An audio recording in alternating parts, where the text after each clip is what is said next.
Hi, Janam.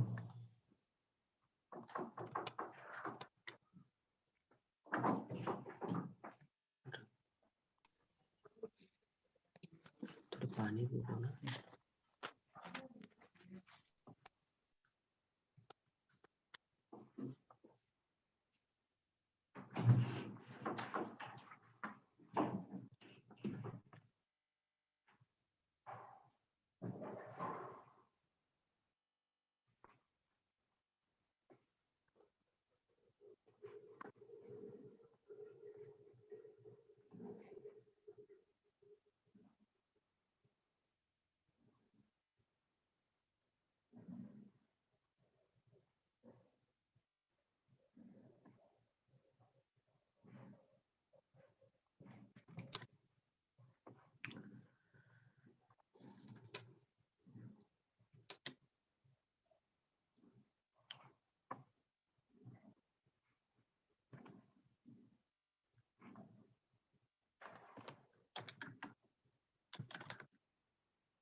Good evening, everyone. Able to hear me? Yes, Meghna. Great, great. So, first and foremost, I would like to thank you all for joining us today for this amazing event. I, Meghna Surampude, will be the host for the day. It's truly said that the days are not lost when you learn something fresh, and those people who develop the ability to continuously acquire new and better forms of knowledge that they can apply in their work and in their lives will be shakers and movers of the society.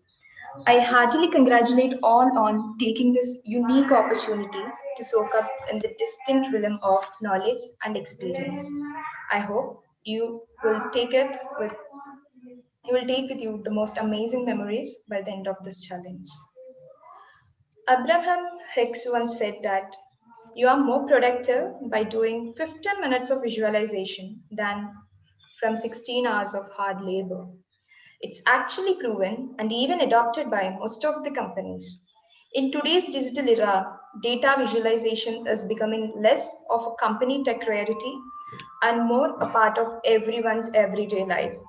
So, understanding the importance of this, SmartBridge, in association with Tableau, has brought this exclusive academic initiative to build practical and analytical data visualization skills in students and educators. The DataViz challenge will provide hands-on exposure to the data analytics powered by Tableau eLearning and Tableau Software. The program is packed with e-learning, technical bootcamps, expert mentoring, 10 days DataViz challenge, and many more exciting benefits. Let me just walk you through the program.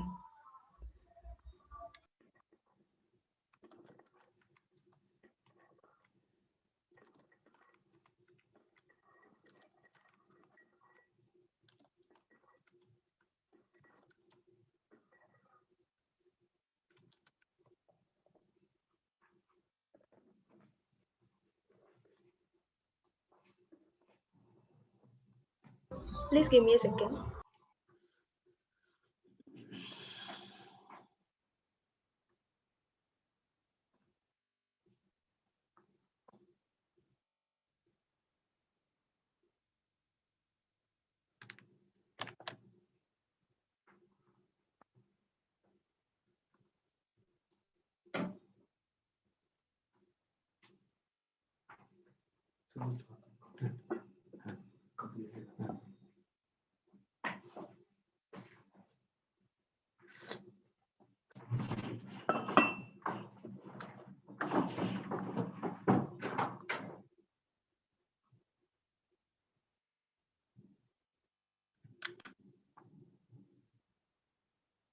Hope my screen is visible to everyone. So here is the challenge format. So there are like 4 steps where you can ace your data visualization skills. I believe all the participants have completed the first 2 steps. If not, I request you all to complete the initial 2 steps as soon as possible. So now, currently we are in the third step, which is 5 days bootcamp on Tableau and Visual Analytics. Then comes the 10 days data visualization challenge, where you can show off your Tableau skills. um, here here you can see the dates, the important dates.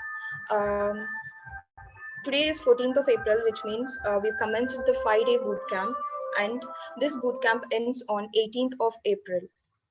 After successfully completing the 5-day boot camp, there will be a 10-day challenge, and it starts on 19th of April, and the 10-day challenge ends on 30th of April. So on 14th of May, there will be an announcement of the winners, and we'll be distributing the certificates also. So uh, this is the program agenda of the for the coming next 4 days. So in the first day, you'll be understanding about the data, and you will be getting started with the Tableau. In the day 2, you will be learning about data visualizations in Tableau. In day 3, you will get started with mapping and filtering. Whereas in day 4, you will create a dashboard and stories. In day 5, you will be building a business use case story. So after successfully completing the 5-day bootcamp, you can uh, you can select the challenge theme, and you can enroll yourself in any one of the sector for your participation. We have a wide variety of sectors over here, and you can select any one of the for the challenge. And all these initiatives are supported by the open government data. So this program is basically for the individual eligible students and faculties only, and the team participation in this program is not acceptable. SmartBridge mentors will be supporting you throughout the program, and we have 2 separate tracks here. One is the student track, and the other one is educators track. So the winners will be announced independently for both of the tracks. I think you got a clear structure on how the program flow goes, right?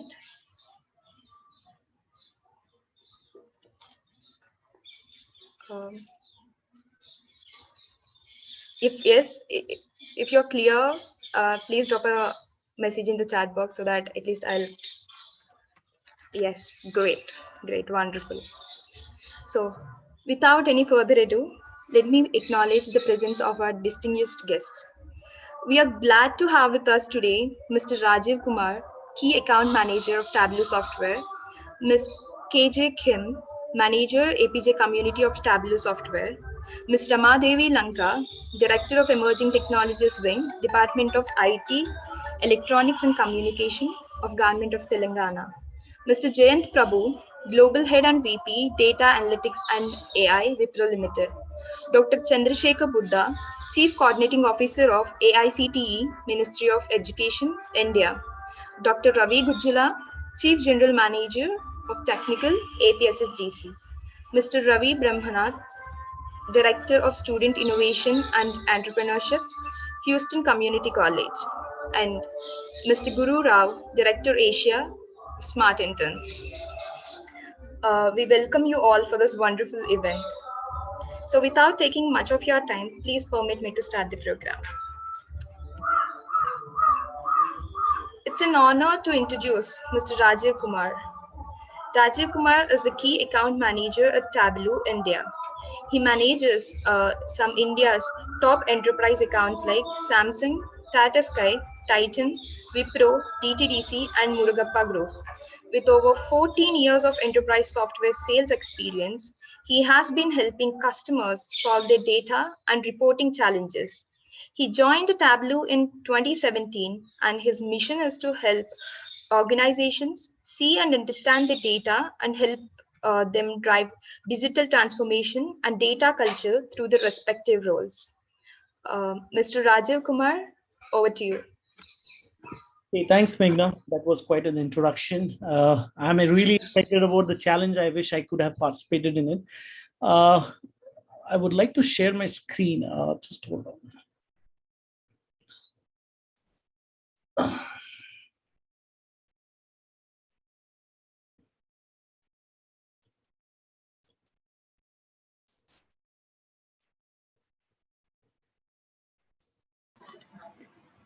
may share your screen now, Rajiv. Okay, sure. I'll just try again.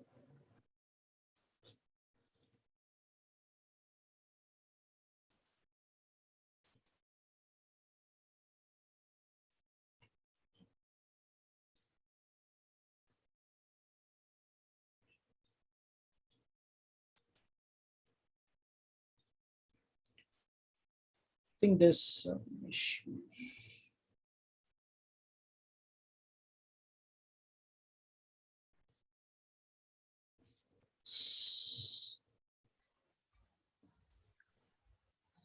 I can't see that option in my screen, I think. Okay. Just hold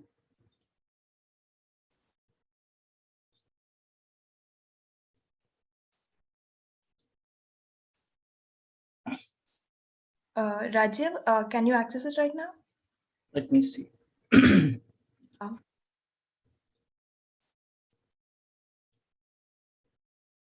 No, there's some issues with the Zoom app.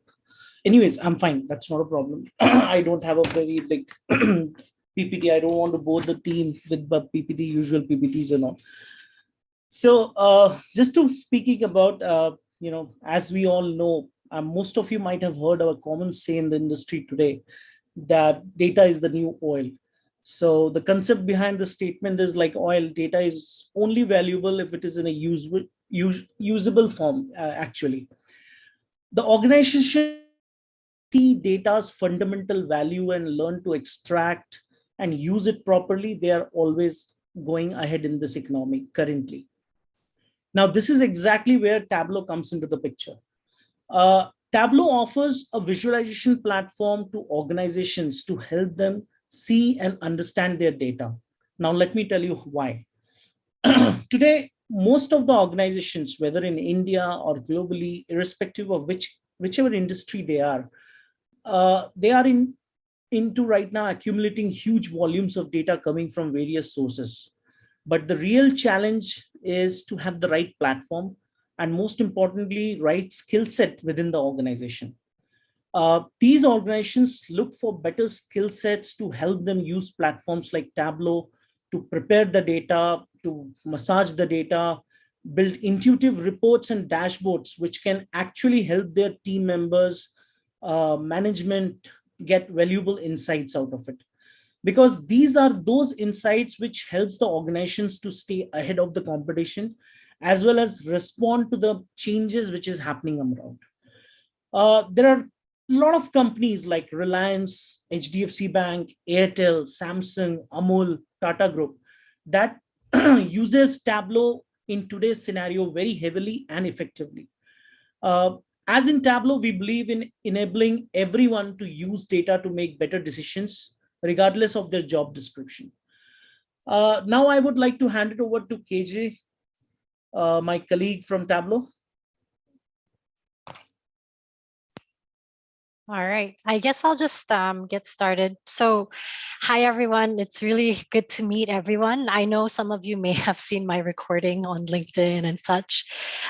This is me live. I'm very happy to be a part of this launch. And a couple things that I wanted to say is a lot of you guys are students or instructors, and that's what this is for.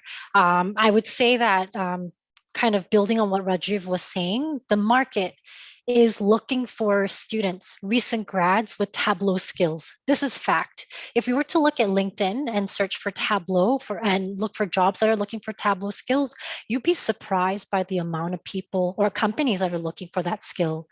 And so this is where we are.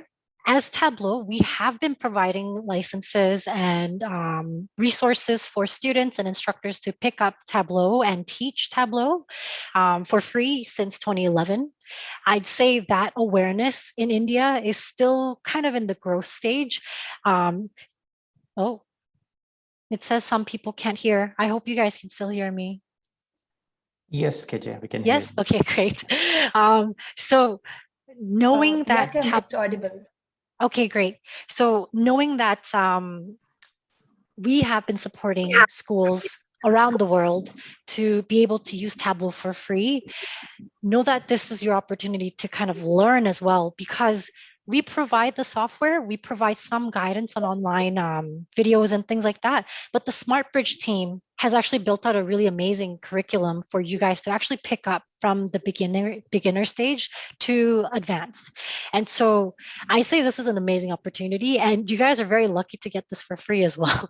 I mean, not to talk about dollars, but getting that kind of enablement from this team that's really thought out how to teach you guys the basics. I think this is an amazing opportunity. And so I'm again very happy to partner with the SmartBridge team to bring this to India. Some of you guys may have heard about Tableau, and that's why you're here. Some of you may not have heard about Tableau, but maybe your prof was like, hey, do this thing. Regardless, I hope this is a fun experience for everyone.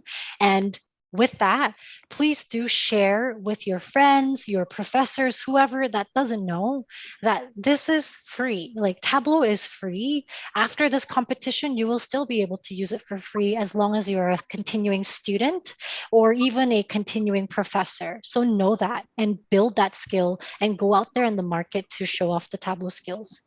Later today, I'll be doing another talk where I'll go into more depth about what kind of companies are looking for Tableau skills and things like that. So I'm looking forward to seeing you guys all in that session. Thank you, everyone.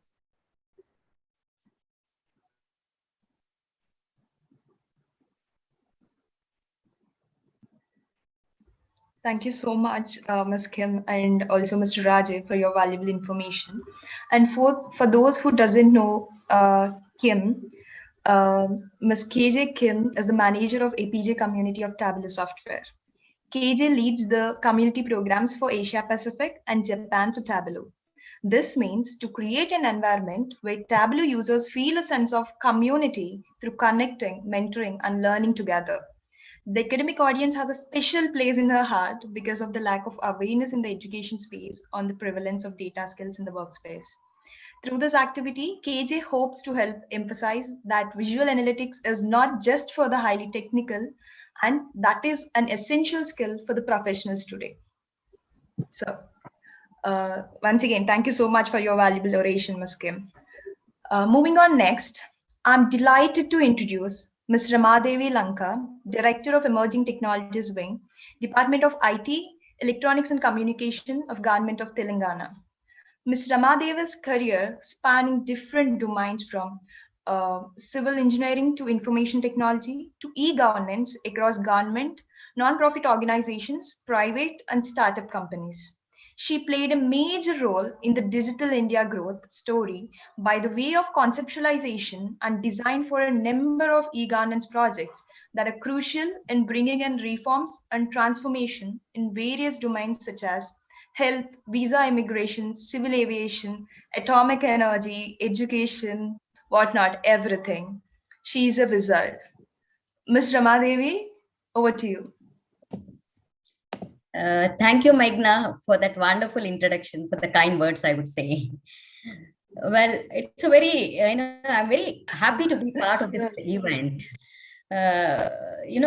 Because earlier we have organized certain similar kind of events where the response was kind of very lukewarm. But here I see, good participation, overwhelming response, about 100. I saw almost the participants reaching to 1,000.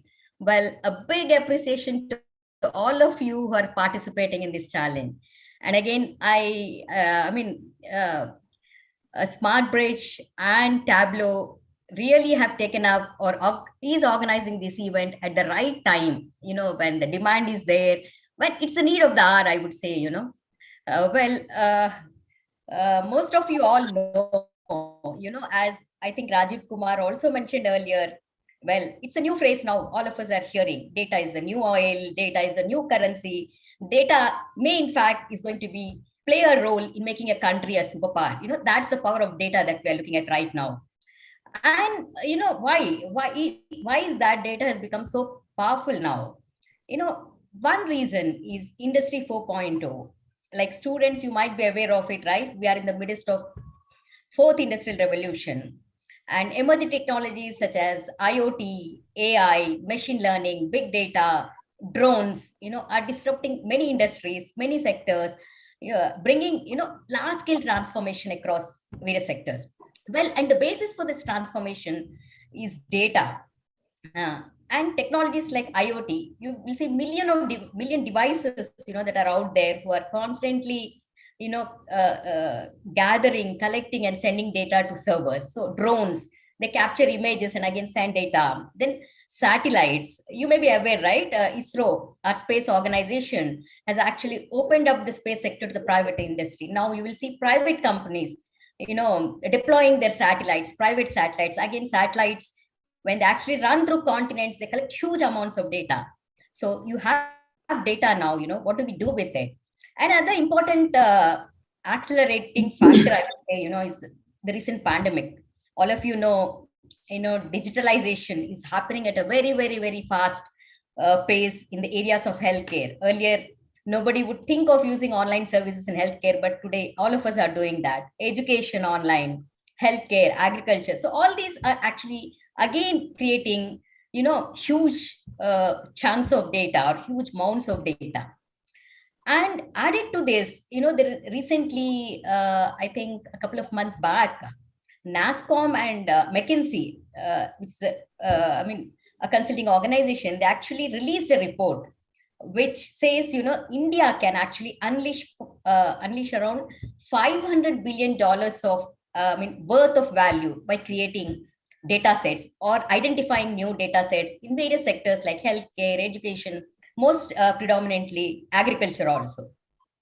So when these data sets are there, they can be made available for companies, startups, students, and researchers to develop innovative solutions. As Rajiv was mentioning, while we have the data and we need skills, as Kim also mentioned recently, we need people who have the necessary skill sets to generate, insights, meaningful insights from the data. Well, the conventional way is to generate the insights in the form of reports, like, for example, from the government, if you look at it, if suppose in agriculture, if chief minister or an agriculture minister, somebody wants to look at what are the crops that are grown in various districts. Usually, in the government, we give them, Excel sheets or a very decently, prepared report kind of thing. But someone has to go through those lines, to interpret what it is there, which district is actually growing more crops, less crops. So using dashboards such as Tableau, tools like Tableau can visually help the decision makers to visually see, what are the districts that are affected, where do they need to actually deploy the resources, what are the areas that need attention. It's a powerful tool, visual tool, that actually give immediate insights to whoever looks at those dashboards. In fact, we use Tableau dashboards, in the pandemic, like when this actually pandemic, broke out in 2019, we immediately, with the help of the industry, developed dashboards to monitor the entire, scenarios. So we developed using these Tableau dashboards, we actually developed what you call district level situational awareness dashboards, which sort of gives, an idea as to, like a particular district, what are the number of cases that are actually happening there, COVID cases. With respect, we can compare them with the mobility data from Google Cloud. So if in a particular district, people are moving a lot outside, how are the cases shooting up? And when we started opening up the sector, industries and all businesses. So if suppose in a particular area like, Gachibowli or where the offices are functioning, how are the cases, expanding? And these help us to plan the infrastructure. So if a particular area is actually, there is a spike in COVID cases, we rush our, health resources over there to that particular area. And similarly, we actually built some epidemiological models, which helped us to sort of, identify where this disease is spreading, in the next 2 weeks, 3 weeks. So they helped us a lot. They have been very powerful tools for us to plan our, initiatives. So that's how if government can use it, imagine the potential in the private sector, for these dashboards. So just like, you see e-commerce websites, all of us might be using it. Going forward, you would see similar sites, but they would be actually selling data marketplaces, data commerce platforms. So government will put its data on the platform. Private sector will actually create certain data sets, and companies, startups, they can develop innovative solutions using that data. Students can play around the data, but unless you have the skill sets, you have the tools, it's really difficult to develop those dashboards. So I think Tableau, SmartBridge are really organizing this at the right time, and countries or organizations or governments, whoever is going to exploit the use of data, will have a clear competitive advantage. So same would be the case for students, because at the end of the day, these governments, organizations, they need skilled people, skilled resources. And as Kim already mentioned, in the LinkedIn, if you see, the number of vacancies that are advertised there, so there's a lot of demand out there. So whoever, students specifically, are going to have these skill sets will be in great demand, I would say, and can chart a great career path in this area. Once again, to conclude, I appreciate SmartBridge and Tableau for organizing this challenge at the right time. My wishes to all of you who are participating. It's not the question of winning, whether you win it or not, but I believe just participating in this event or in this challenge itself will be a great competitive advantage for each one of you. Yeah, thank you. Over to you, Meghna.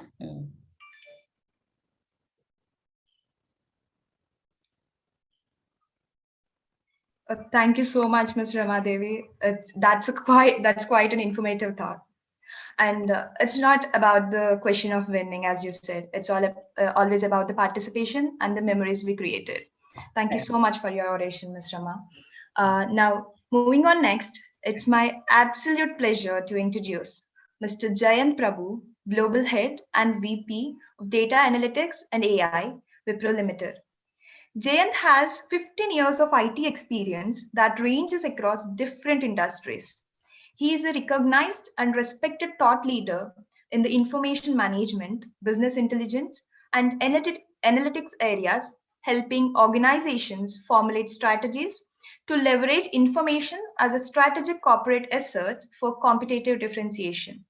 His sound understanding of technology, combined with deep functional domain expertise across industry verticals, have helped organizations develop compelling value propositions that have helped them to transform their business, with information being the key driver. Over to you, Mr. Jayant. Thank you, Meghna. And it's always very difficult to follow somebody like Ramadevi. I mean, I was absolutely, thrilled to hear the kind of applications she spoke in the government sector and the kind of work that they're doing. It's amazing, Ms. Ramadevi. I'm kudos to you and the government for doing this. Of course, we heard from Kim and of course, Ravi also in terms of what Tableau is doing. So I wanted to take this opportunity to thank all of you for sponsoring this event, Tableau and the Smart Interns team to kind of bring this all together, because it is absolutely a must to develop capabilities on visualization and storytelling, as your event calls it out. All of us have read comics when we were growing up, and I will admit that I still enjoy reading comics.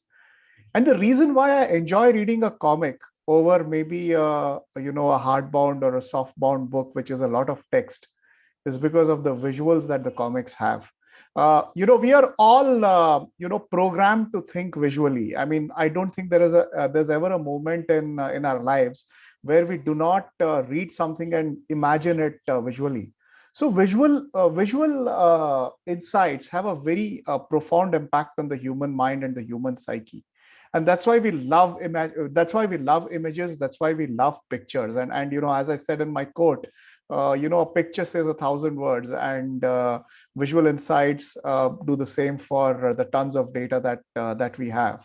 So what does visual insights really mean to us as a community? It means their ability to kind of glean meaningful and right information from the tons and tons of data that we have.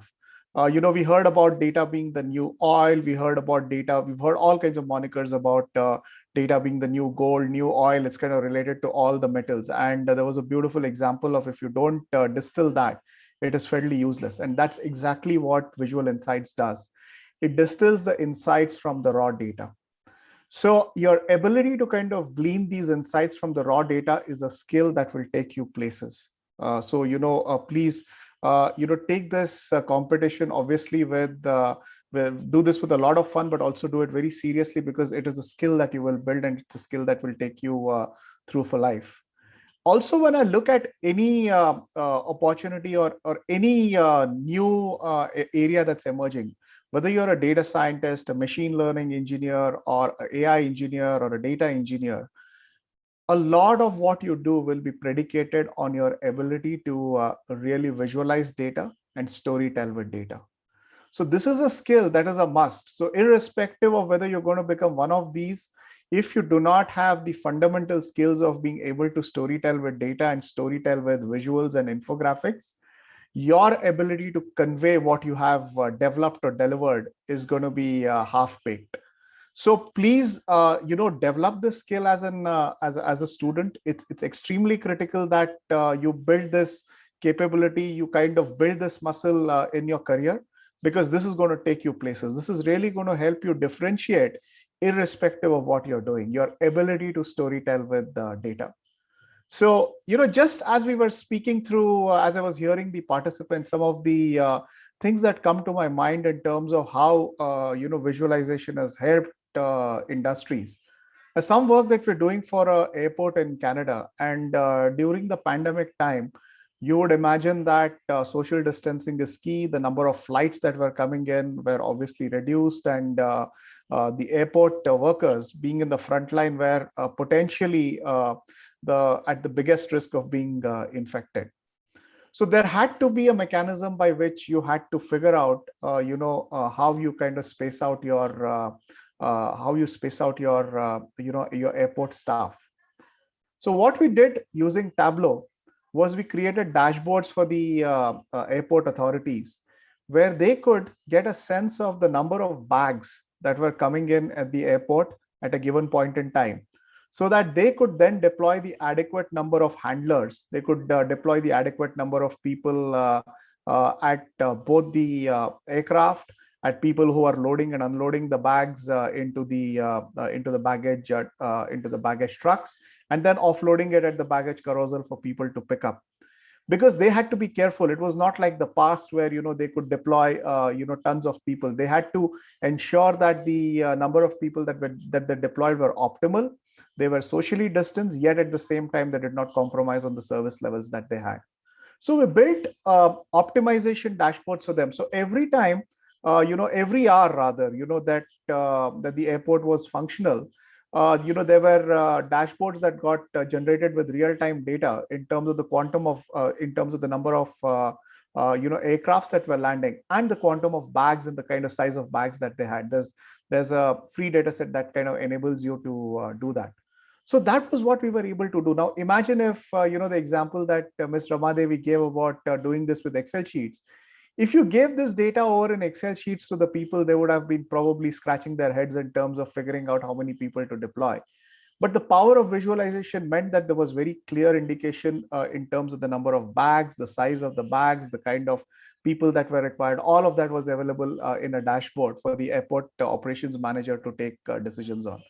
That's the power of insight. Let me end by giving you guys a small cheat sheet while you will be working hard in terms of creating infographics, etc. There is one site that I'm very particularly fond of, and I do visit that site once in 2 days. It's called flowingdata.com. It's a great reference site for how to storytell with data. Please do look at that site. You will have umpteen examples in terms of how different kinds of data sets have been story told with the various infographics. That doesn't mean that you cheat and create a replica of what's there in flowing data, but it will give you a sense of what data visualization is. it will give you a sense of how people are looking at visualizing and storytelling with data. Hopefully that becomes an inspiration for you to do better than what's there on the site. So that's a cheat sheet that I wanted to leave you with. The other thing that I would also like you to say is I'm thankful to Tableau for having built or attempting to build a very strong community here in India. Really grateful to that. I'm hoping that organizations like ours, which are always in the need of good visualization experts using Tableau, will benefit immensely from that. So thank you, Tableau team, for enabling this for us. We are hopeful that what comes out of this exercise will benefit us immensely. But after this competition, should you want to try out your visualization skills and work on some real life projects, I would recommend that you log into topcoder.com. Topcoder is a crowdsourcing, is a company of Wipros. It's a company that brings together a crowd of individuals who come together or individually work on projects that are put as challenges. So the good thing is you get real life projects to work on. And the better thing is that if you're able to deliver on these projects, you also make a handsome amount of money, because these are real challenges that that people put out there, including we from Wipro. We own the platform, but of course it is used by communities across the board, both in terms of putting in challenges and also addressing the challenges that have been put in there. So do create a login on topcoder.com. Look for challenges. There are umpteen number of Tableau challenges that are out there. Use that forum to also hone your skills and sharpen your skills on visualization. Once again, all the best to all of you who have registered for this event. My best wishes to you, and thank you once again, the team at Tableau and Smart Interns for organizing this wonderful event.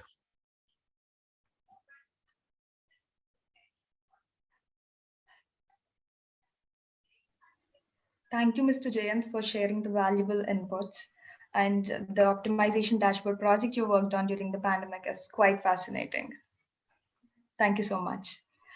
Next, I feel honored to have with us Dr. Chandrasekhar Buddha, Chief Coordinating Officer of AICTE, Ministry of Education, India. Dr. Chandra's principal emphasis is to develop the customer ground profit margins and ensure operational significance while navigating the execution of policies and standards that align with the company's vision and business philosophy. He is a wizard with experience in different domains, starting from technical to project management and from pre-sales to entrepreneurial skills. Dr. Chandrasekhar, you are the lead now. Thank you all for inviting me. And I was wondering how much data we generated in last 45 minutes, because I think we have generated huge data as Tableau team shared their thoughts. That's a kind of a marketing based data.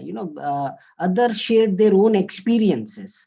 I think the different type of data we ourselves in last 45 minutes generated a huge amount of data, where we can create an amazing stories out of it. And I'm going through the chat window, comment box, and trying to understand the kind of questions, the kind of data sets which we can create out of this meeting itself. So we can imagine the kind of data is getting generated on a daily basis. So I just quickly, Googled and was amazed to see that the kind of data growth happening on a daily basis. So we as humans are creating 2.5 quintillion bytes of data on a daily basis. So it was huge. I mean, I think the kind of data which we generated in last 2 to 3 years is just unimaginable. And 463 exabytes of data generated, is going to generated by humans by 2025. I mean, we can't even imagine the kind of data we are generating and the type of data types, because previously it was like pure on a byte basis, 1 or zeros. From 1 or 0, slowly we moved towards textual entities, ASCII words, and slowly moved towards pictorial representation, and now slowly moved towards photos and videos. And every day only on Instagram 95 million photos and videos are getting shared. So you can imagine the kind of a data we are generating.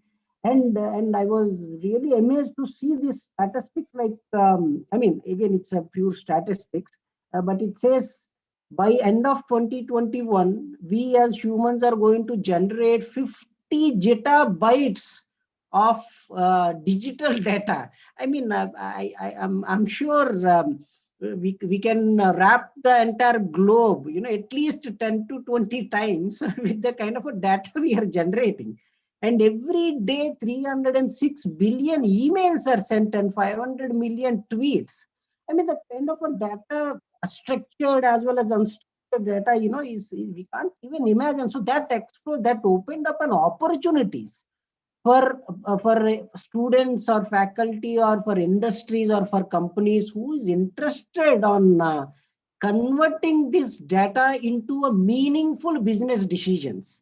So, and I see that after the 4G world, 5G, Wi-Fi 6 implementation, the data consumption will increase like anything. And I see the unstructured, semi-structured data is also coming up, like sensor-based information, the data which we are storing on the cloud, on the web, and Internet of Things. And slowly the kind of industrialization is moved, from industry 2.0 to 3.0 to now 4.0. I think this 4.0 industrialization is going to create much more information, because every physical entity is going to be a digital twin based entities. So the physical world is going to get converted as a digital entities. So every physical entity is going to have one digital presence, and we are going to interact with it. So just you can imagine the kind of a world we are going to see it in future. But when we have all this information, example as one of the panelists are saying, talking about drones, the kind of information drones are collecting, and the social networking profiles we are creating, and the influencing on the others. The social influencing become very, very important ingredient, and the kind of advertisement what we see, that also influencing our decision making systems. So the entire globe was converted into a digital world, and the globe became a digital village. And it became an interconnected and interdependent and data-driven world. So actively, data is getting generated on a secondly basis, and every second you will have a different kind of information. Recently, we are trying to create one small daily basis activities for our ministry. Then I realized, I mean, what we envisioned and the complexities we see now is just unimaginable, because every second we are receiving different kind of a data altogether. So creating a decisions out of this data itself, there I really see the need of data visualization experts, because we have data on a streaming level, on a networking level, and on the control level, on the logs level. I mean, different kind of a data we are receiving. And now slowly we are creating a timelines for students, and we are understanding their learning patterns, and we are trying to understand how we can personalize and customize their learning. And as you know, now we have opened up doors for from LKG to PG, completely on online education.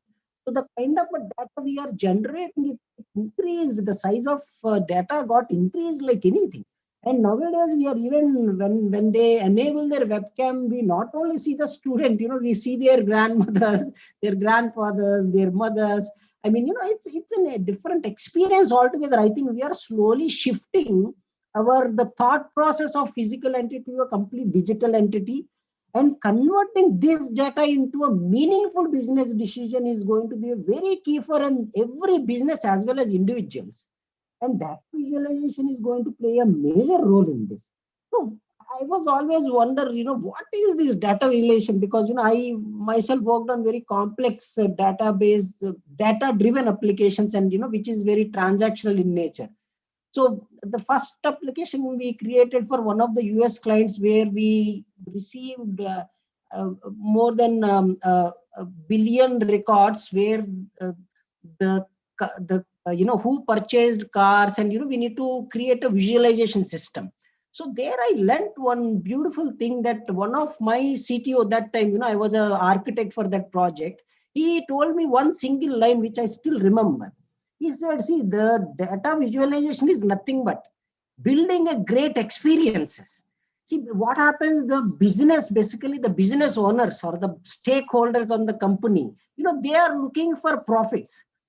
And from the technologist point of view, they are looking for a better transactional based models. And from a sales point of view, they are looking for a more return of investment kind of a models. See, the data is same, but we need to visualize this and create stories, and that to a customized stories for each and every stakeholder in the company. So creating a great experiences which can be understandable by the different stakeholders, maybe in this scenario, like, for any business, they have a multiple stakeholders. And sometimes what happens, you may need to explain your business to others. So basically, someone asked me, even in my home, they ask, what you do in government of India. So I say we give the best, technological platforms to our students, institutes, and faculty. That's what I say. I don't talk about the rest, because what I understood is creating this kind of a visual impression, and creating a great visual impression on the minds of the audience, or the customers, is very, very important. So unlocking this complex data, delivering the analytical insights, because it's very important. You may have billions or maybe terabytes of data, but what is the point, if you can't convert that into a meaningful experience for your customer? So building this data for future, because see, you may have a data, but you need to take that data and build it for the future, so that your business or your stakeholders can utilize it for a betterment, right? So that's where I see the data visualization will come into picture. And there's lots of different kind of visual elements which we are regularly using, like charts, graphs, maps. Data visualization tools basically, it will try to give you understanding the trends, the outliers, and the patterns in the data. Because sometimes when I work for the government of USA, that time we have created a pattern to understand the kind of crimes happening in that location. So it basically creates a patterns. It creates a hotspots, so that you can understand and you can take a future decisions. Maybe have a better patrolling, on the places where they have more crime. So basically, in the world of this big data, what we call, I mean, no one knows what it really means, but maybe the bigger size of data is called a big data. So the visualization tools and technologies are basically analyzing these massive amounts of information to make a data-driven decisions. So that's where I see indicators in visualization, because I'm just going a bit on the technology side. But indicators like KPIs, examples, see, when we demonstrate a couple of the things to our major stakeholder like our ministers and secretaries, we create KPIs, key performing indicators, and we will try to map that information, the KPI based information, with the outcomes what we are expecting, and we will try to realign and see where we are.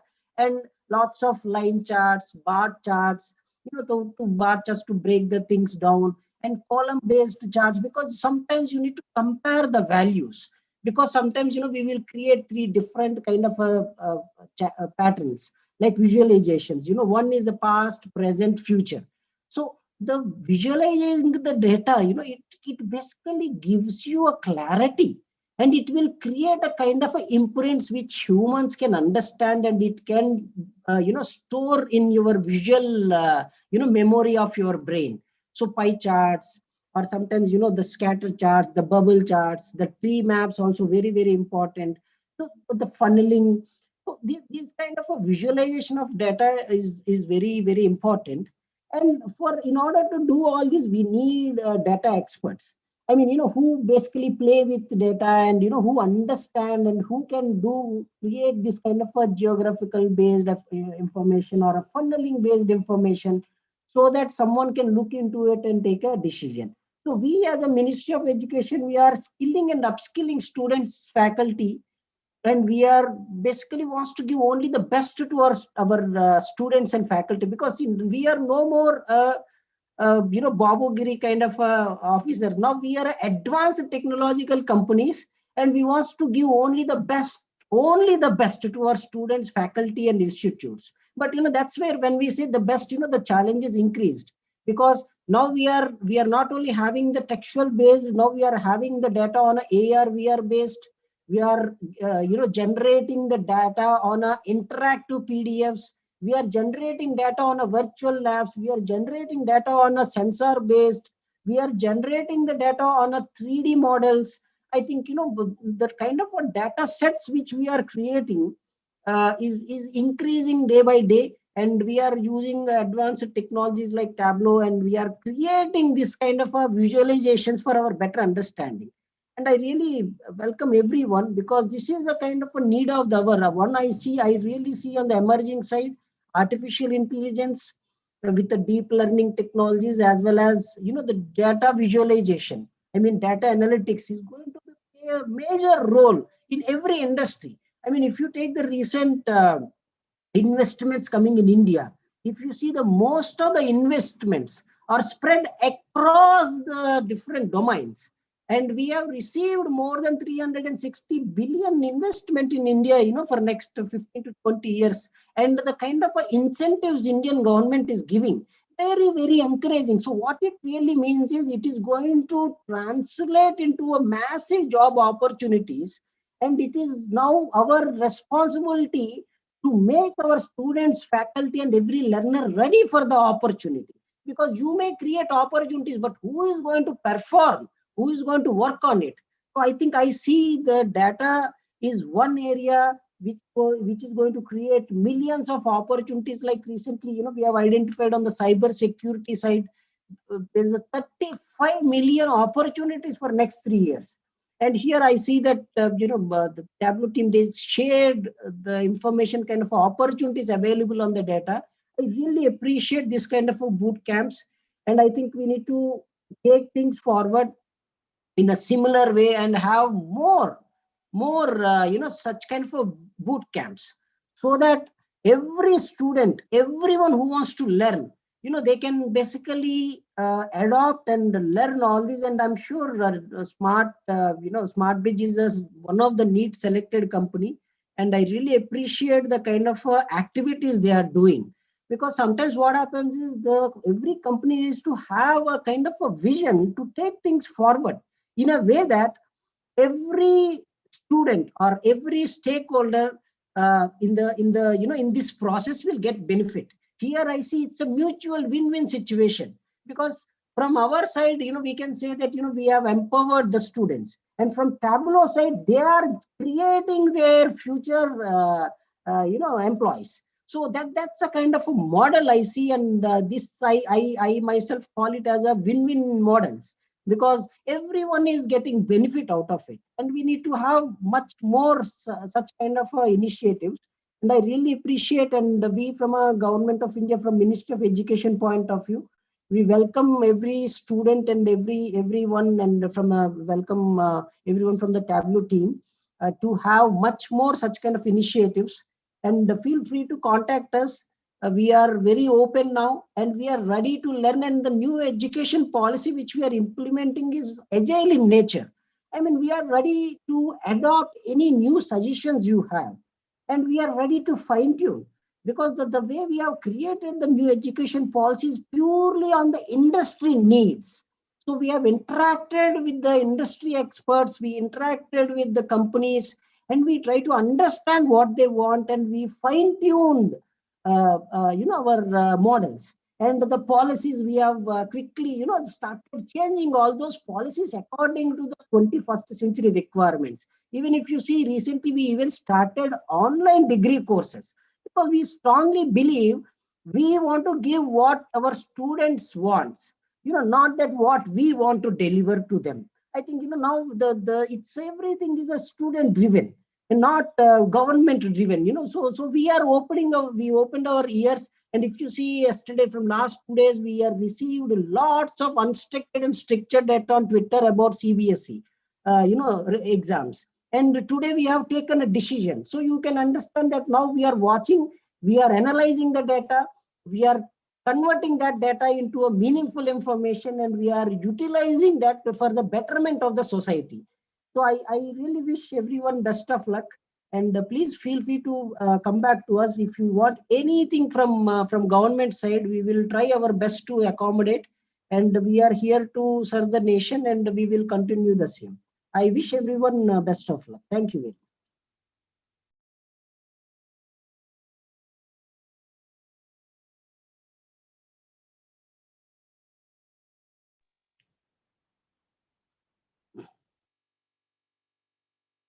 Hello. Yeah, Thank you someone so talking much. about the heat maps there. Yeah, I mean, I just, as I'm speaking, I maybe skipped, but yeah, completely understand. See, even we have created applications, and we Thank you so have much for created your the valuable artificial oration, Dr. intelligence based Chandrasekhar. systems We feel where really we are privileged and blissful to identifying the have you heat here. maps. I mean, you and your team is definitely giving the best to all the students. Meghna, I think your network is a bit slow. So, yeah.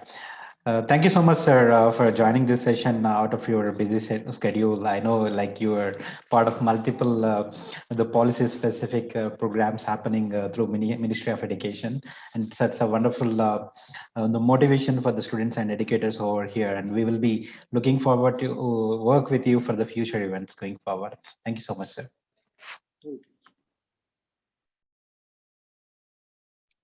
Meghna, over to you.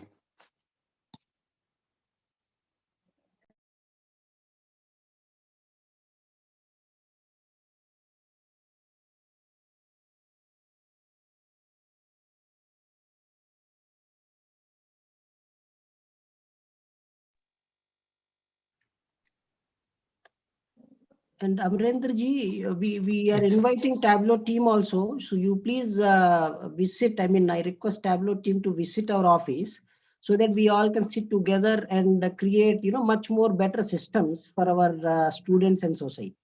Definitely, sir. I'll try to facilitate that. That sounds amazing. This is KJ here. I think that's something we can definitely arrange with the India team, sir. So let's talk about them more through Amarender. Yeah.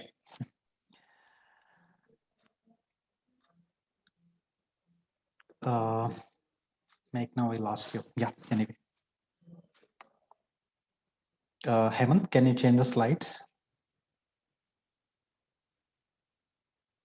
Yeah. So we now welcome Dr. Ravi Gujula, is the Chief General Manager for Andhra Pradesh State Skill Development Corporation. And I can say the person behind driving a lot of skilling events from AP Skill Development Corporation, and a lot of the skilling is happening across Andhra Pradesh, and the students of Andhra Pradesh are lucky to have the great skilling organization who are introducing a lot of skilling programs recommended by industry. And thank you, sir, for joining this session. And you have already communicated this program information to all over Andhra Pradesh, and we have a good participation from AP. Over to you, sir.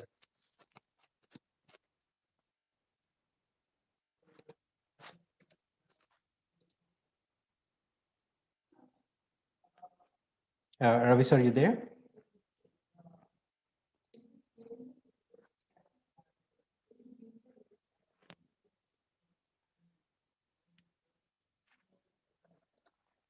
Sir, you are on mute.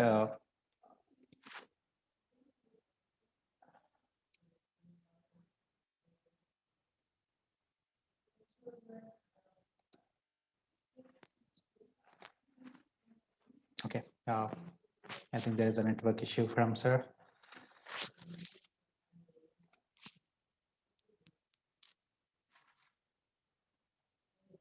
Yeah. Hemant. Yeah. We'll connect back again to Ravi, sir. Yeah. Now we welcome Mr. Ravi Rambat. He's a Director, Student Innovation and Entrepreneurship, Houston Community College, and he's also co-committee member of TIE. And yeah, we would like to hear you, Mr. Ravi. Hi, so good morning from Houston, Texas. We're in the central time zone. I know for most of you, it's evening, and for others, it's afternoon. So what a truly global event that you're having. So congratulations to the Smart Intern team and the Tableau team. I was asked just to kind of share my thoughts, and I won't take too much of your time. I'd just like to share with all of you just some thoughts about why I think data is important, why we in the U.S. And in the business world, from having some information from the Thai world, tye.org for many of you. We all talk about fostering entrepreneurship in the Thai ecosystem. So how do we use data in the business world? And then also having some information from watching students create new ideas and how they create persuasive pitches for getting investors to invest in their ideas. So just from those point of views, why do I think data is important, and why visualizing your data is important? So I'll just share a little bit on that. And I think many of the speakers before me, they made a good point about storytelling and the importance of storytelling, because that's what humans do, right? If you think about it, that our culture, that what we celebrate, what we are as individuals, what separates us from other animals is the fact that we have the ability to tell stories, and that information gets conveyed down to the next generation.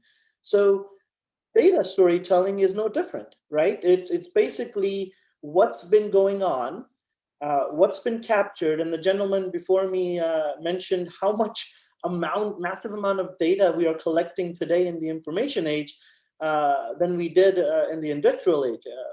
We are collecting massive amount of data, but now making sense of it, mining that data to get information from it that we can pass on, so that arguments can happen, so that people can say, well, did you know so and so, based on data, right? So for conversations to happen, for culture to thrive, for decisions to be made, for insights to be derived, for any of that to happen, we have to have the ability to, one, capture it, two, mine it, and then three, pass it on. So I urge all of you to look at this as a human activity. It's something that separates us from everybody else. So some tips that I think I can share with you on visualizing your stories through data.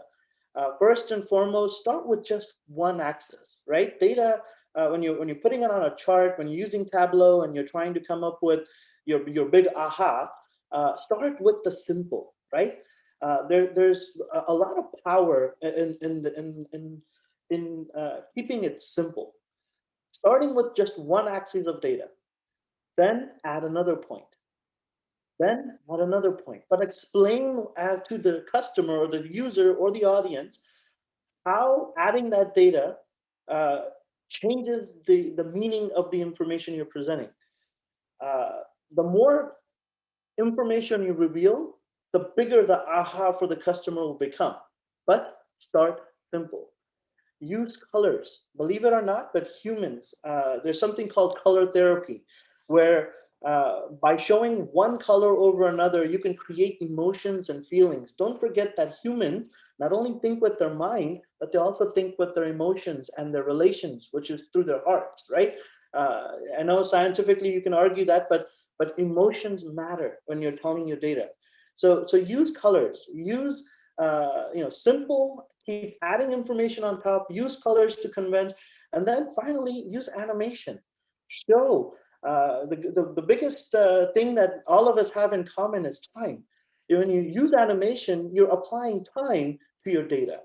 That will drastically, tell your story better when you animate the information. And Tableau has amazing tools and features that I've seen our students use, and then obviously a lot of the business pitches that we hear when they use these creative ways of convincing their investors that, you know, they found a problem and they're going to solve it, when they use animation, when they use colors, when they start simple and then grow on their idea for that I get it moment, that's important. So I hope all of you who are using the Smart Interns platform to tackle these challenges, that you do this for yourself. Okay.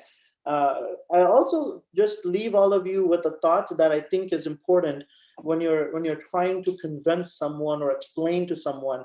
You know, when you tell people will definitely forget it, right? So everything I'm saying to you right now, I know all of you will forget it, and that's okay. If I want to teach you something and I make a presentation and I say, look at that, and I give you a graphic, well, now you'll remember, right? So now you'll think, okay, well, I remember that graphic, I can associate it with the word, and I'll remember it. But the biggest thing you need to do to your audience, your customer, your user, your parents, whoever you're trying to convince, is to involve them.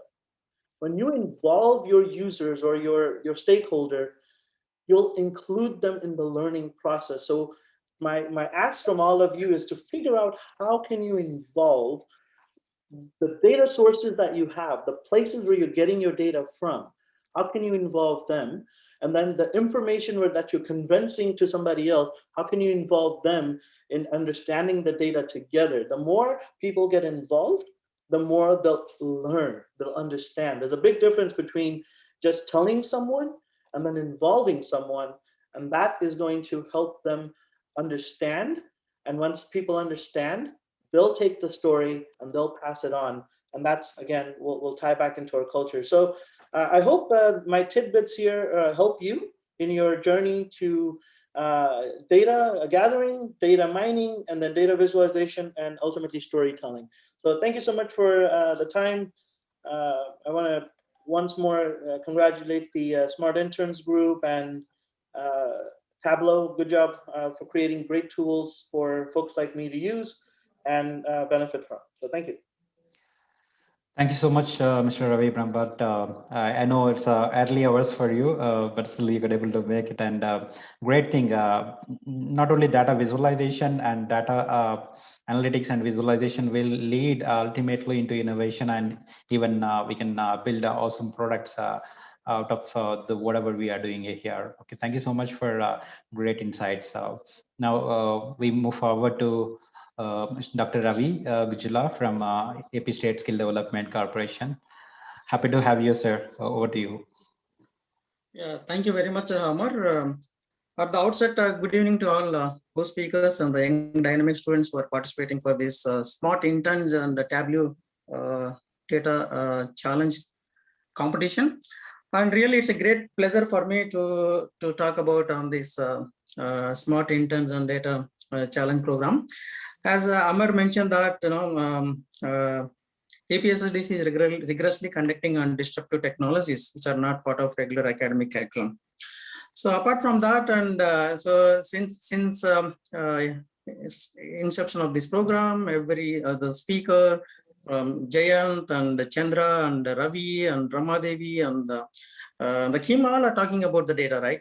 So now I would like to put it in this way, the student perspective, because I'm working with the students and on the other hand working with the companies. So in Andhra, what we have seen, the majority, you know, the students that are boring with the regular academic curriculum, which is not updated with the corresponds to the industry and industry demand courses. But I think after listening Chandra, I think the young dynamic team in the AICT, they're rigorously changing the curriculum, and of course there's a very good initiative, and that is the advantage of young dynamic candidates in the key role positions. So now what my observation in Andhra Pradesh State Skill Development initiated so many programs, and also I came from an academic background.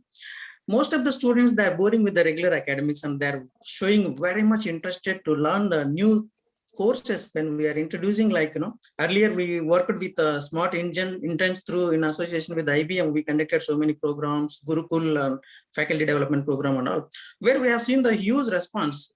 The reason is because the students are, you know, I used to say SD, student in data.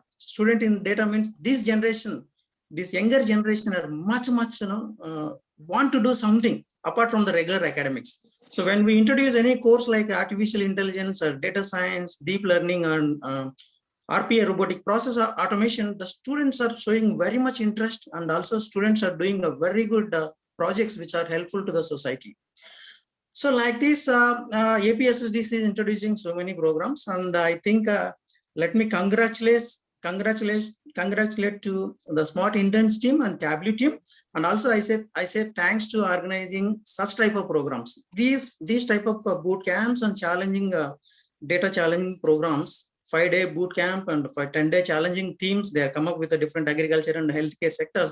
These type of programs a desperate need for students. Why? Because see, the students, when you talk about the data, other speakers are talking about Facebook, WhatsApp, and Instagram, and there everywhere. When you go to KFC, the data is generating. When you visit any Reliance Trend or supermarkets, data is generating. But now, what to do with this? But when you talk about the Tableau, such type of technologies which are not part of regular academics, when you guys are introducing these type of programs in academic level, definitely students from the first year to final year students, and also passed out students, they are showing very much interested. They want to do something with this data. Let's, for example, in college perspective, college is the best example to play games, to play game with the data, right? The lot of students data, a lot of examinations data, a lot of research data, and also the lot of projects. Something one has to do with the data. For example, students wants to create a data for the principal student dashboard, because why I'm raising this point is when I was working as a principal, some students, they came forward with a Google documents, they created for me a principal dashboard. So that's the curiosity, the students have curiosity to do something with that. When this type of Tableau and AI and robotic process automation tools are available within the campus, students will play games with these tools, and they will come up with a different new type of projects. And also APSSDC introducing in association with the Samsung Research Institute Data Labs, we are going to introduce 4 centers in Andhra Pradesh, and also we are already part of our Samsung regular PRISM program for colleges. And then coming to Andhra Pradesh perspective, our honorable young dynamic Chief Minister is announced that the aerial survey using drones, again where the data is generated. There are a lot of challenges and opportunities for Andhra Pradesh. They're doing so many projects with the healthcare domain sector and agriculture sector, and also recently they announced to digitize all AP land records. So where these type of tools are very much helpful for the students to do their projects or to do something with these technologies. So I think these type of programs are really which will helps a lot for students, not only for students, even for the faculty members also, because of this disruptive technology. When one more observation from my side, when I'm interacting with the students are much more proactive than the faculty members. Where I think this AICT is supposed to conduct a lot of faculty development programs for the faculty members. Otherwise, the faculty is to be obsolete in front of the students. I'm not commenting, but this is the situation. Things are happening in the current situation. So really, this Tableau, I have seen the data, Amar, the forwarded your team to me, and the many students came forward, and also we are communicated the downloading license and all. So that the way showing their enthusiasm and to come forward to attending for this such type of programs. And really, thank you very much for introducing this type of programs for Andhra Pradesh students. Our students are very much proactive to do come up with something. I hope my students will give you good projects, and also they are going to win whatever challenge you are going to throw to them.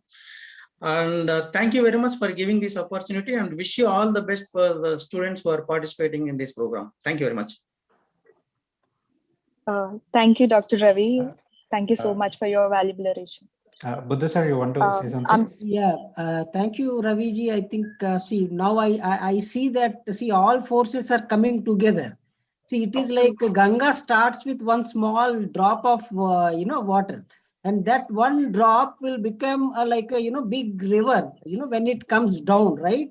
So I think working together is very very important. And I want to update one thing. We have identified the emerging technologies and started upskilling our faculty, and we have upskilled more than 5 lakh faculty in this process. But having said that, I have realized one thing. See, the universe, center of the universe is changed. Previously, the teacher was the center of universe for education. But now that was moved towards student. Now the student is the center of the universe, and teacher needs to learn a lot, because see, now the student has so many teachers. One is YouTube is one teacher, Google is another teacher. I think, when you have so many teachers to teach you, so the actual real teacher who is in front of you, with a small blackboard, has so many challenges, because the minute he says something, you can Google it, and you can start asking questions to teacher. True. It's a real challenging for faculty also. So having said that, we are creating a couple of repositories for teachers, where we are giving them an additional research-based information, which is not available in public domains, so that at least they will have an upper hand, when they are interacting with students. So having said that, it's a continuous process, and I completely understand our students are much more knowledgeable and much more acceptable to the 21st century technologies than our faculty. I think, we need to appreciate, and we need to really understand that fact. And that's where, we are slowly building our systems by making the student as the center of the universe. So that's where, I request, even Kim and others to join hands, and let's all work together for a betterment of the society, as well as betterment for the entire globe. I mean, why only our Indian students? If you see students from various other countries, where it's still in a developing or a poor nations, they can also adopt, and they can also adopt the technologies which we are utilizing and which we are coming up with. And they can also get benefited, because now the world is a global village. Everyone is our brothers and sisters. So Vasudhaiva Kutumbakam, why should we limit ourselves, this kind of benefits only to a limited people? Let everyone grow together. Thank you, sir. Thank Absolutely you so true, much. sir. Thank you. Thank you for the comment on that. Yeah, Meghna, over to you. Yeah, thank you, Amar. And thank you so much, Dr. Chandrasekhar, because nowadays the education system, what we are having is purely student-centric. Thanks for bringing it to the limelight. Thank you so much. And moving on next, I'm delighted to introduce Mr. Guru Rao, the Director of Asia of Smart Interns. Mr. Guru is having an enormous experience of about 20 plus years leading and implementing transformation projects, leveraging strategic outsourcing models. Over the last year, he has been supporting Asia Pacific growth and expansion plans for tech startups and fintech. Mr. Guru Rao, over to you. Hey, thanks, Meghna. I think Dr. Chandra, you made a very valid point. In fact, sitting here in Singapore, we are now expanding the Smart Intern, SmartBridge proposition and taking that to the APAC countries. So one of my kind of roles is basically kind of looking at how we can kind of take the platform and, exactly to your point, skills around visualization, analytics to countries like Philippines, Vietnam, Cambodia, because these mirror exactly the same demographic and the profile as what we have in India, and we see the demand. So I think you're spot on, and we're getting a lot of traction. In fact, over the last year, we've just got into a joint venture in Malaysia. We've kind of opened the doors in Sri Lanka. We also have a partner in Indonesia. So we're trying to replicate the model that we have in India in the other locations. We are very excited about the journey that we're taking. And obviously, we're working with our partners, Tableau and others, to kind of implement the similar model in these countries. But anyway, I think I've got 5 minutes to summarize today's discussion. Firstly, great to be here. And I would kind of, on behalf of the SmartBridge and the Smart Interns kind of management team, want to thank each one of you all the the speakers here, but more importantly also the participants, the students, the faculty members, and the others who have joined in. I know it's been a precious hour and a half, but I'm sure what you have learned from all the speakers here has been enormous, right? And I'll kind of replay through some of the key points, so that I think someone said it's difficult to kind of remember unless it is kind of visually put, rightly so. But I guess, I'll just kind of make it very easy for you to summarize, right?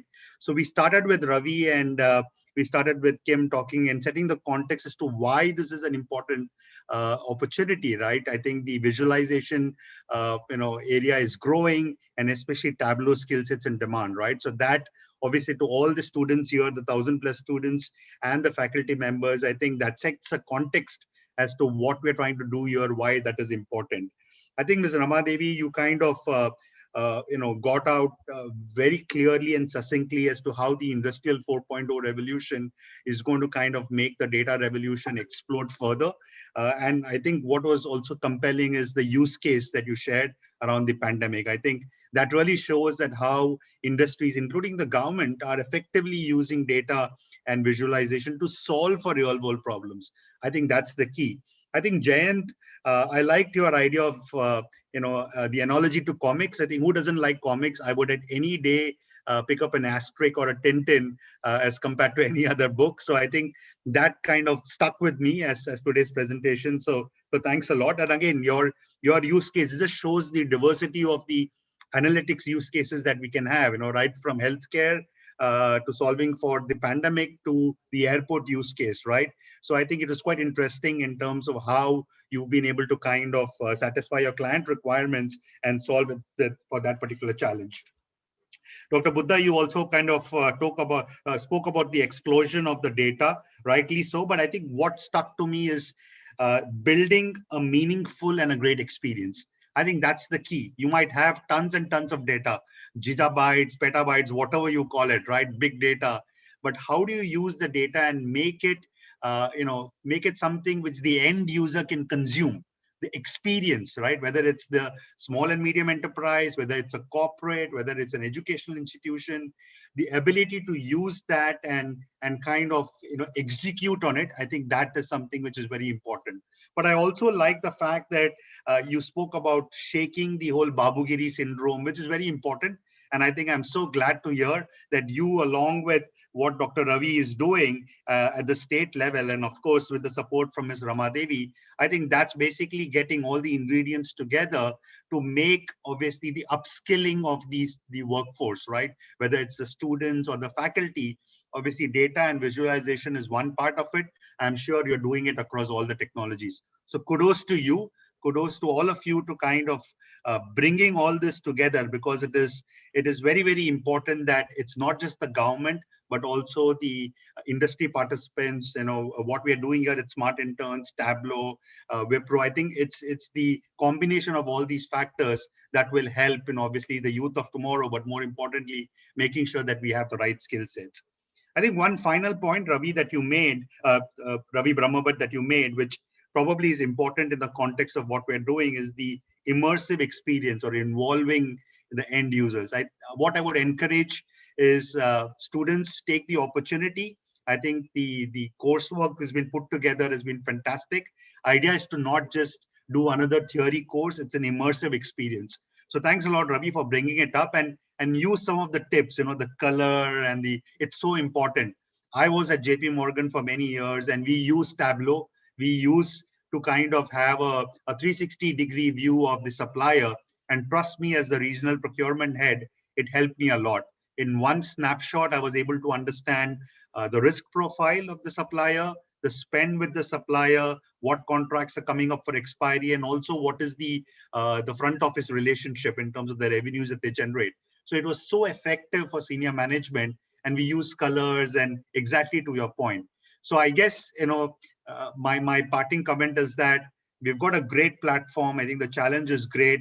And I encourage all of you, the students and the faculty, to use the opportunity and immerse yourself into the program. I think that's probably the key word that I want to take away with, right? So thanks a lot, everyone. And hopefully I'm spot on the time, 1.5 hours. I think Over to you, Amar and Meghna.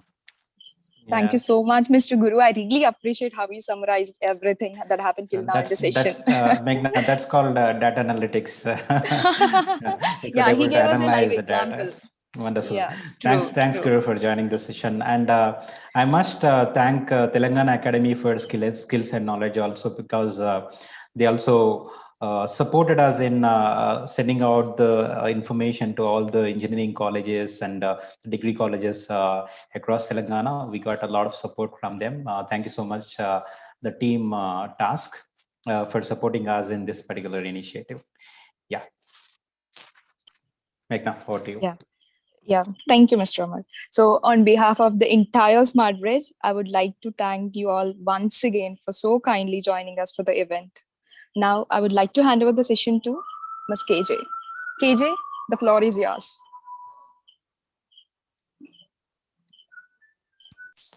Hi, everyone. All right, so we are going to get started with the bootcamp. All right. Yeah, we are sorry, KJ, we have reduced your time. Oh, no worries at all. So everyone that's joining, this was meant to be a 1-hour session. Honestly, I think we can hit it in the 30 minutes. Excuse me. And I'll make sure to share the deck after today as well.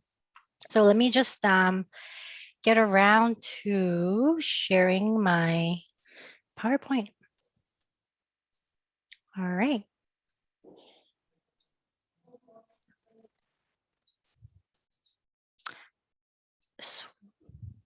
Okay. Are you guys seeing the presentation mode of this? Yes, Kim. Perfect. Okay. So hello again. My name is KJ, and I'm more than happy to kind of talk through, I kind of launched this bootcamp. In fact, the speakers today spoke a lot about what I'm going to share as well, which is great. Mr. Jayant, for example, spoke about comics. In fact, I'm actually going to talk about comics in my presentation. There was a gentleman that also talked a lot about colors and leveraging different design aspects to ensure that the information is conveyed appropriately. These are all concepts that I definitely want to talk about today. Before I go into the actual kind of analytics side of the conversation, I want to get you guys to think about analytics in a more fun way. So this is a book that exists, physical copy. You can buy it anywhere you'd like if you are interested in what I'm about to share with you. So this is a story between two friends, one living in New York, one living in London. These women decided to kind of start drawing out, designing postcards to one another. And they were trying to emphasize the fact that data can convey a lot of emotions, can convey a lot of information that is beautiful. And I say beautiful because data is typically seen as something that is super mundane and boring, and maybe even just for business. In fact, it can be more than that. And these ladies really showed that through these postcards. So what they did was every week they took a topic. So for example, this is an example of a phone addiction. And so they decided to color code their kind of activities using the phone. And so actually, Mr. Chandra mentioned throughout the whole talk, it's amazing how much data could have been collected. This is exactly it, right? It's not just about business. It's actually about everyday life. Data is collected constantly.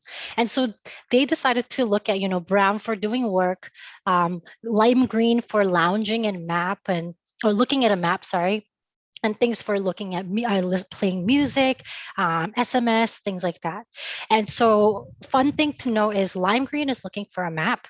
You'll notice that looking for a map is not common for every single day. And noting that this is Monday all the way to Sunday.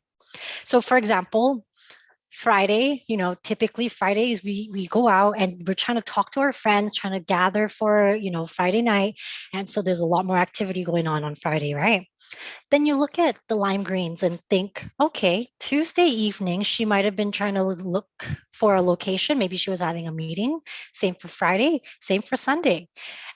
So you are seeing these stories told through data, and this is very beautiful. And it's nothing to do with analytics and the concept of what we're going to talk about in terms of using software. But I want you guys to understand that data can be beautiful, and there's a design element to it that makes it that much more powerful, because at the end of the day, not everyone knows how to analyze data to the level that some of you might know.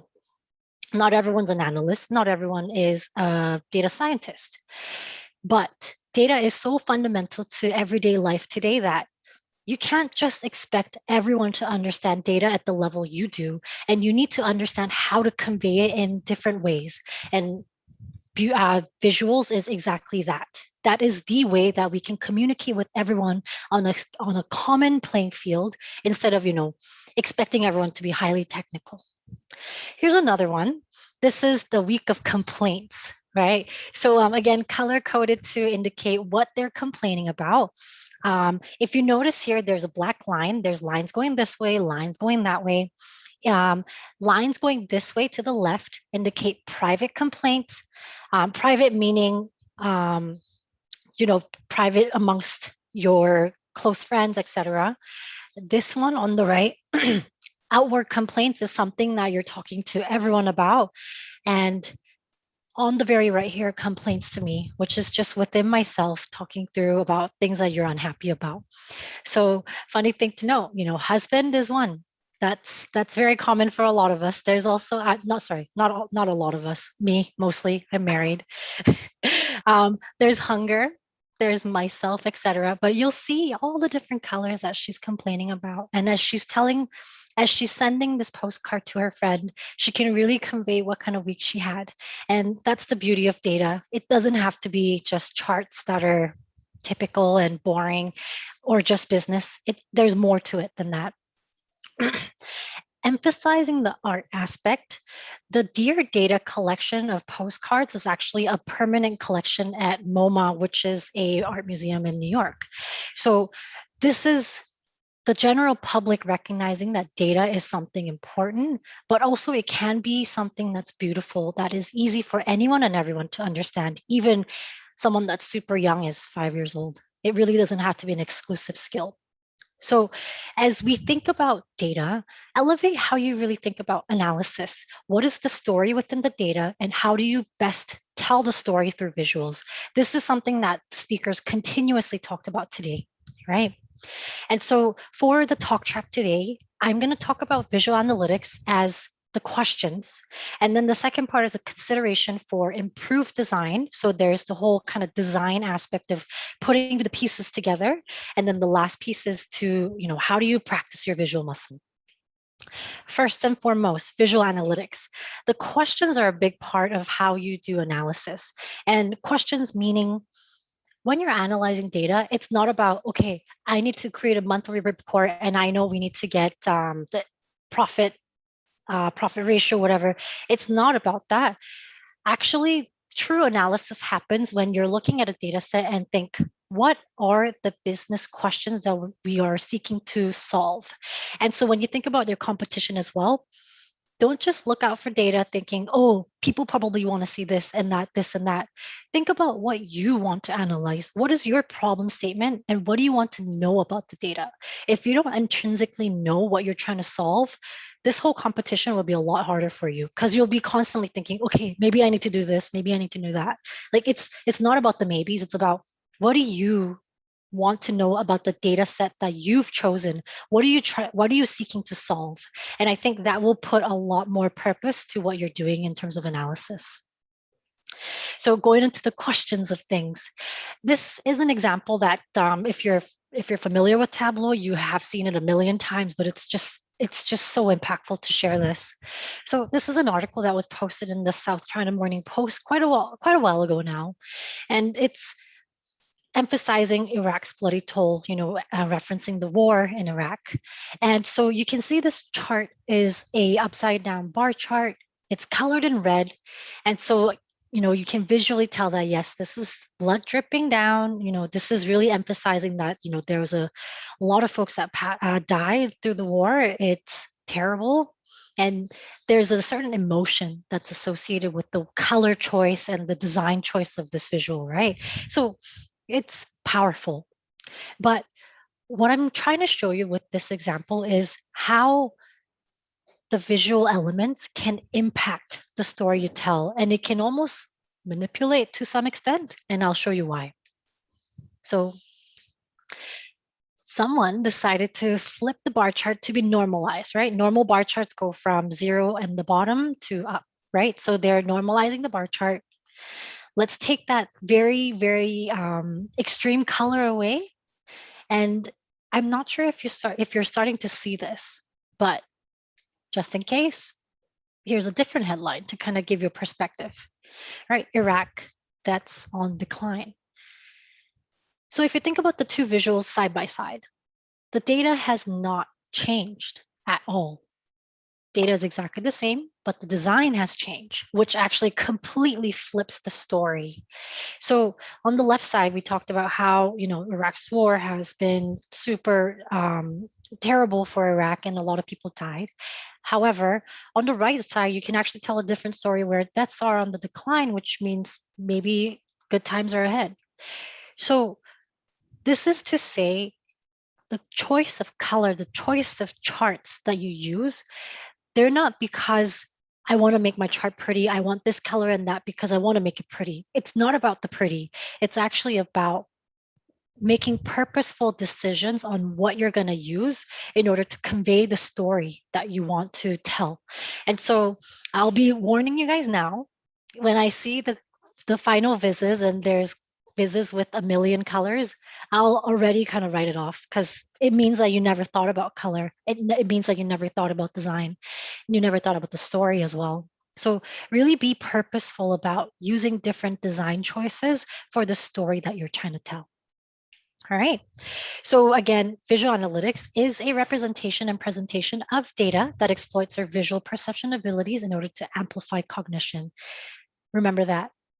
It's not about pretty, it's about how you help people see and understand your data.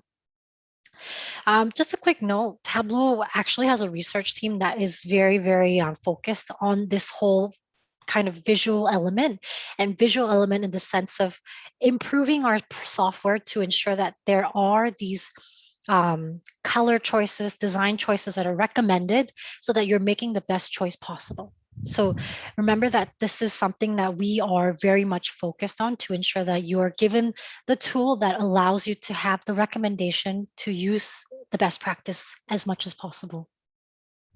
Fun little kind of research project that our researchers did a while back. I still love this so much because this will actually tie into something that I'm going to share about later on. But essentially, when you are looking at a dashboard or like a report of data, people's eyes are drawn to different things. So this study basically talks about what are some of the design elements that are drawing people's attention, what are some layout elements that draws people's attention. So this research is very, very telling. Click into it, read it in your own time, but it's very fun to understand that, again, reports, charts, all the stuff, it's not about just pretty, it's not about just putting some charts there for people to have something nice to look at. It's really more than that. I'm going to skip this example because I have a more robust example, but this is basically saying, you can't see the nines when I just show you like this, but when you use certain elements, you're able to see the nines stand out. So again, visual attributes are that much more powerful in finding the information you're looking for. So this is actually the explanation for it. Pre-attentive visual attributes are these 10 boxes here. And what this is indicating is these are some design elements that you can use to highlight the question that you're trying to answer. And so if you're trying to answer a story around population of the different cities in India, I know that's very vague, but say you were looking for population size, potentially you might want to look at size, right? Look at making the bigger cities more bigger in size, or maybe if you're trying to find that one place that is the biggest, instead of just looking for everyone's range, maybe you want to differentiate it completely by using a different shape. things like that. So I know these are very like vague examples. When you start doing the actual analysis with Tableau, you'll see why these are some elements that we talk about. When you use Tableau as a product, there's this thing called the marks card where you can choose things like putting things on color, putting things on shape and size. And so these are elements that you will see that you can use in your analysis to make the information stand out. This is a quick rule of thumb. I'll be honest, I don't follow this to a T, but it is very good to know. And so you'll see kind of the top being the most effective way of using whatever most effective design elements, to the least going to the bottom, but these are all kind of like the best choice when it comes to quantitative data, ordinal data, and categorical data. So this is all through research. Feel free to kind of take this as a reference point, but again, you should do a check with yourself to say, is this visualization answering my question?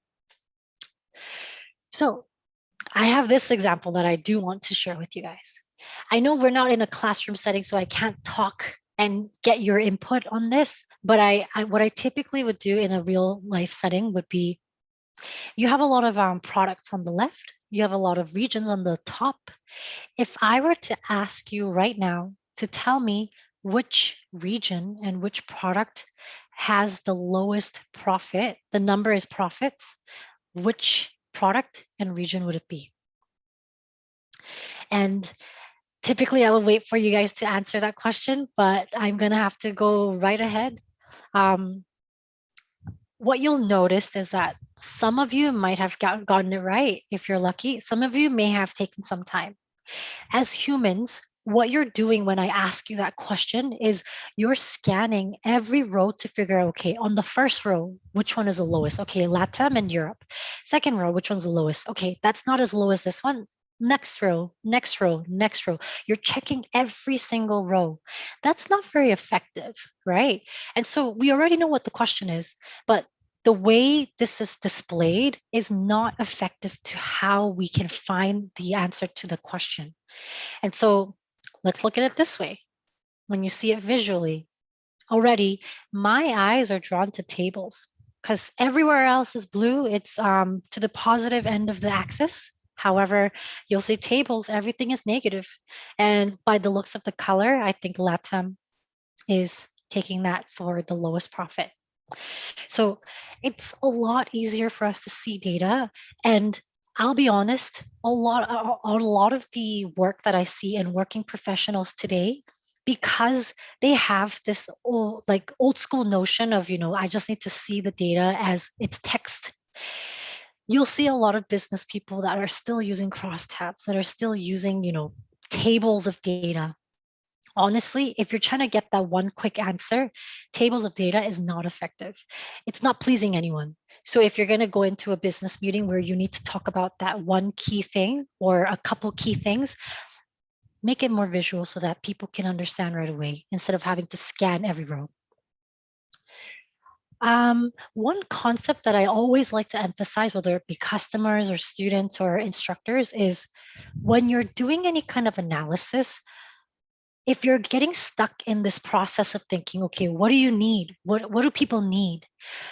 People will typically come to you and say, I need whatever was done before. Just give me whatever I have. This is the format I have. Here's the report you need to create.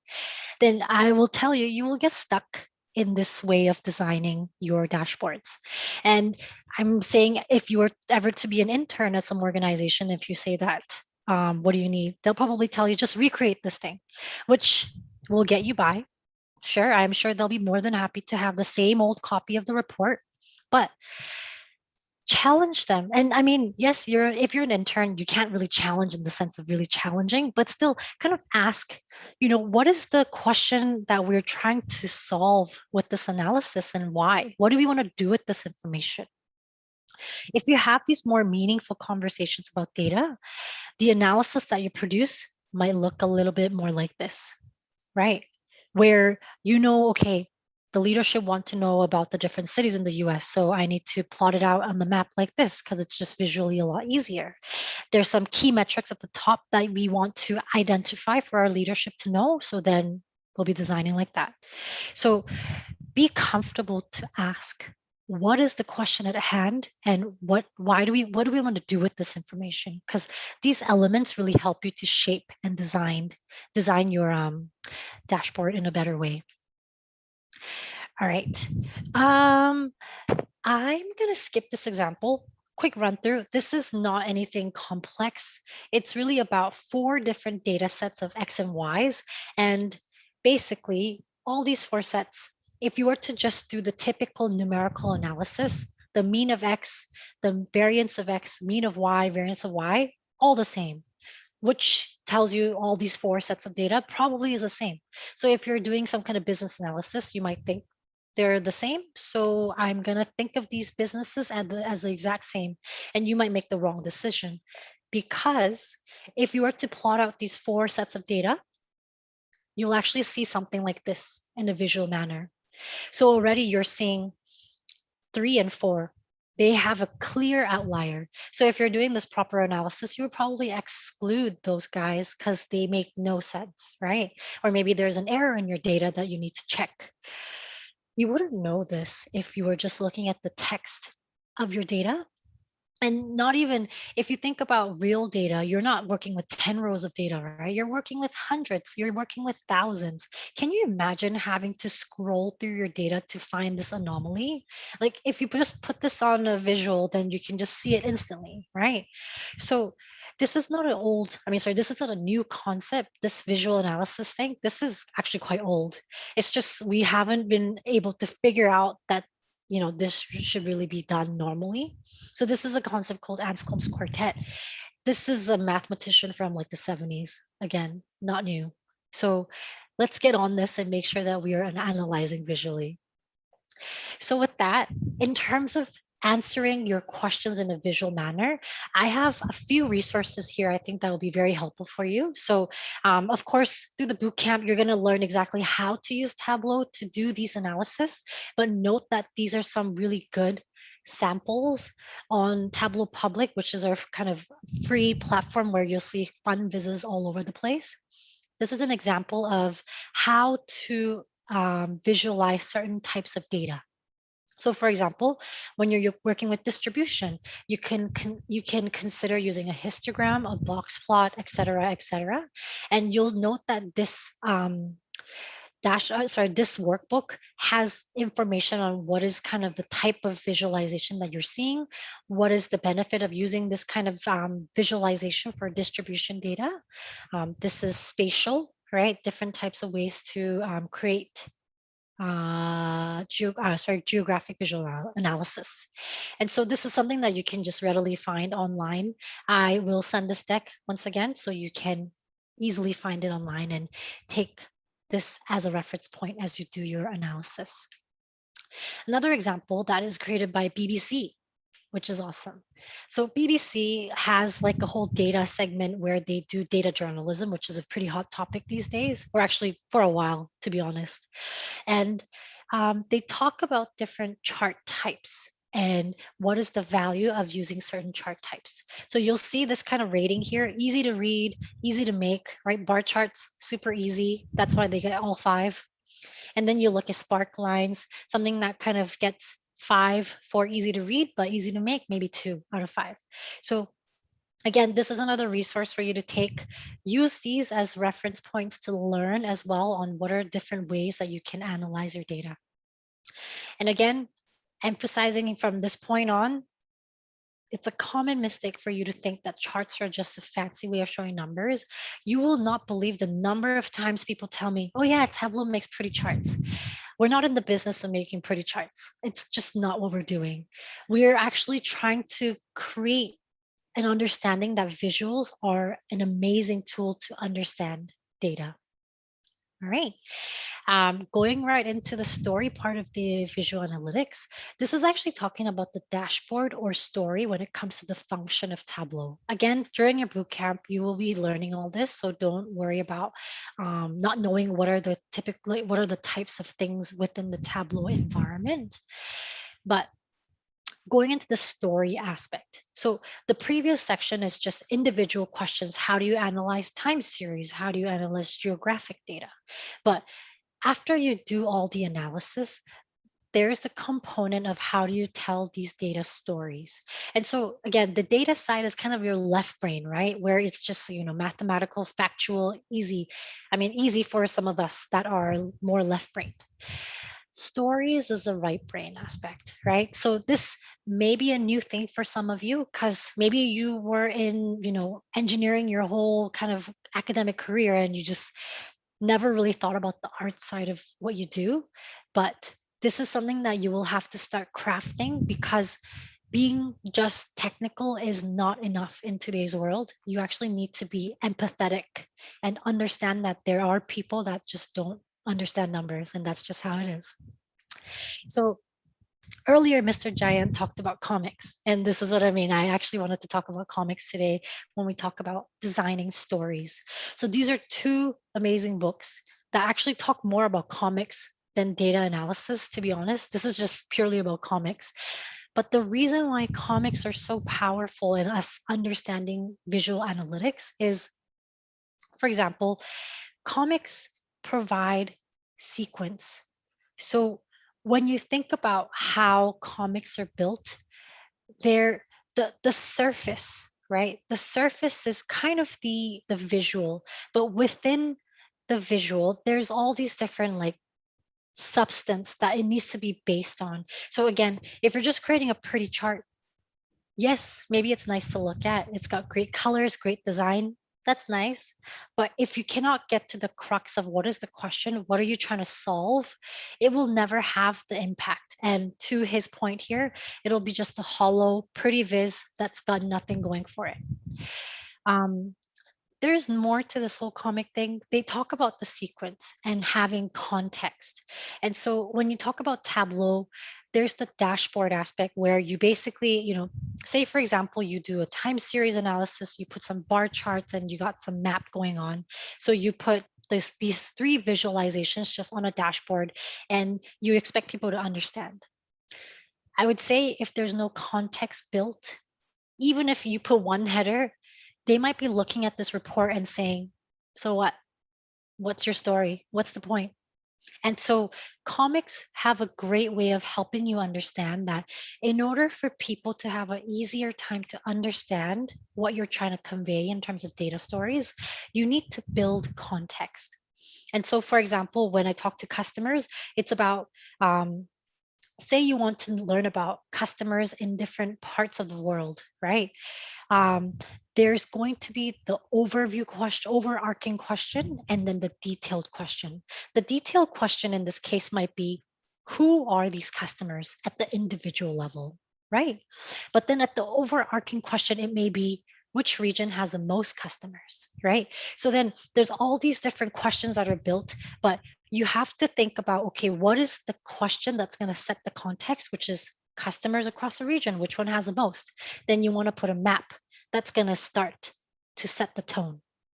Then after you look at the map, then you create a viz that's to do with, okay, these are some of the customers that exist and that are spending money in these type of product categories. Again, something that's overarching, but you can give context to what kind of areas people are spending in what region. And then at the very detailed level, you're saying, okay, I have Asia Pacific customers that are spending money on phones, and I want to know who are these people. Then you have the detail of the customers at the bottom. So sequence of your questions and crafting that flow of a story is very, very important. And actually comics do a very good explanation of why that's important. This book actually goes a lot more into detail of how that sequence can be built. I'm not going to go over the details today, but he actually has a whole kind of scientific thought on what kind of comic panels set what tone to allow you to understand. So I'd say if this is something that's really interesting for you, take a look at it on your own time. It's super easy to understand, honestly. Quick note, I'm going to leave this here for you to just see. This is about kind of layout consideration in terms of design. And this is again from comics. However, dashboards are built exactly like this. You put one viz after another, design it here, design it there. And so this is about, okay, what is the flow of how people look? And looking at this flow, you might want to consider how you want to design, what question to put where. And so I'll leave this here for you guys to reference. And last but not least, when it comes to dashboarding best practices, at Tableau, we have this thing called the 5-second rule. The 5-second rule basically means when I look at a dashboard, can I figure out what we're trying to talk about in 5 seconds? Or what's the insight? I would say when I look at this, kind of. I know they're talking about some kind of sales across all the different products. I got some map here. I kind of get it, but I wouldn't necessarily say that there's a point to this. It's just kind of like an explosion of information. But if I were super unfamiliar with Tableau, if I was, for example, your mom or dad that doesn't know anything about technology, I would say they probably would be like, oh, that's nice.